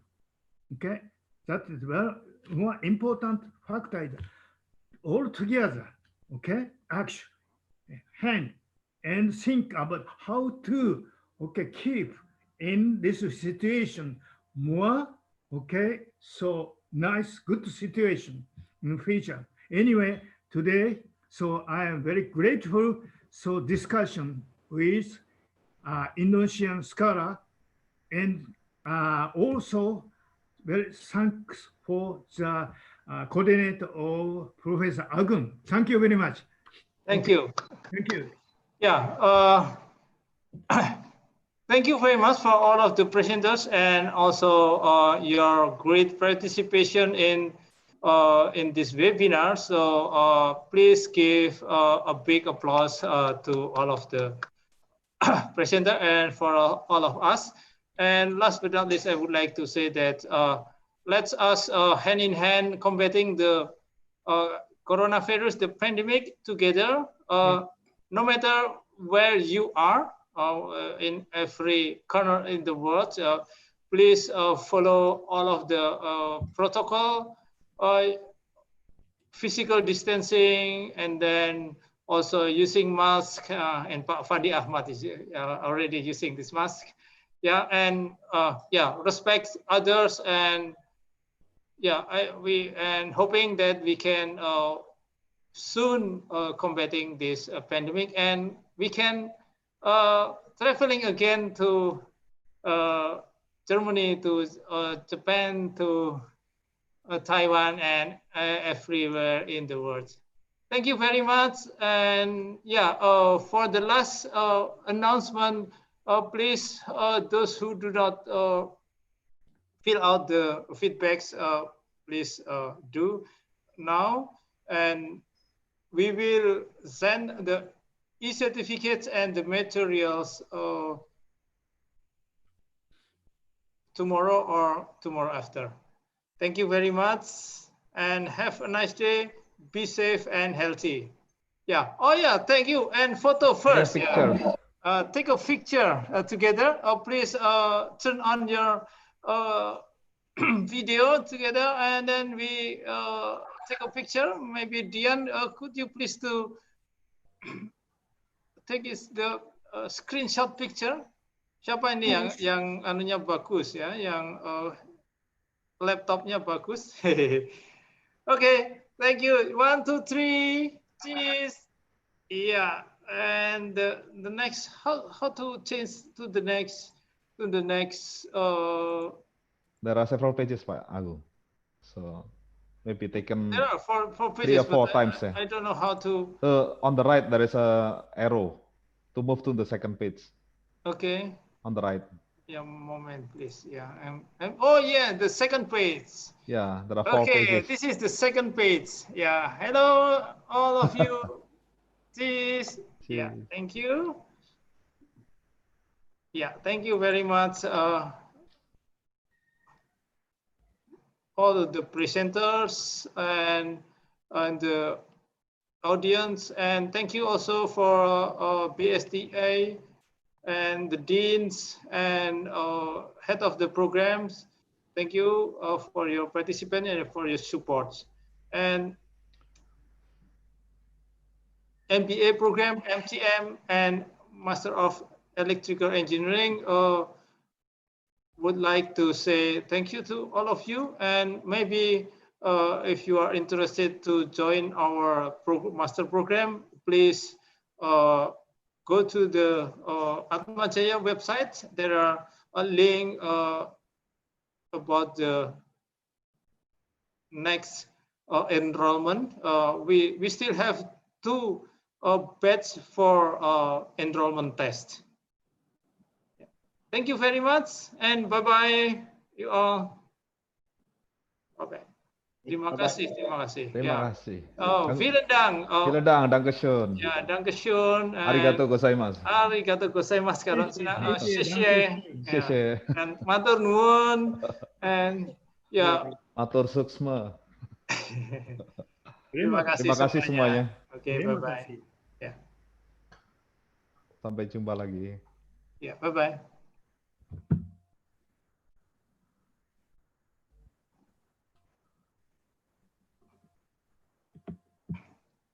Yeah, Manfred, do we have this is private conference?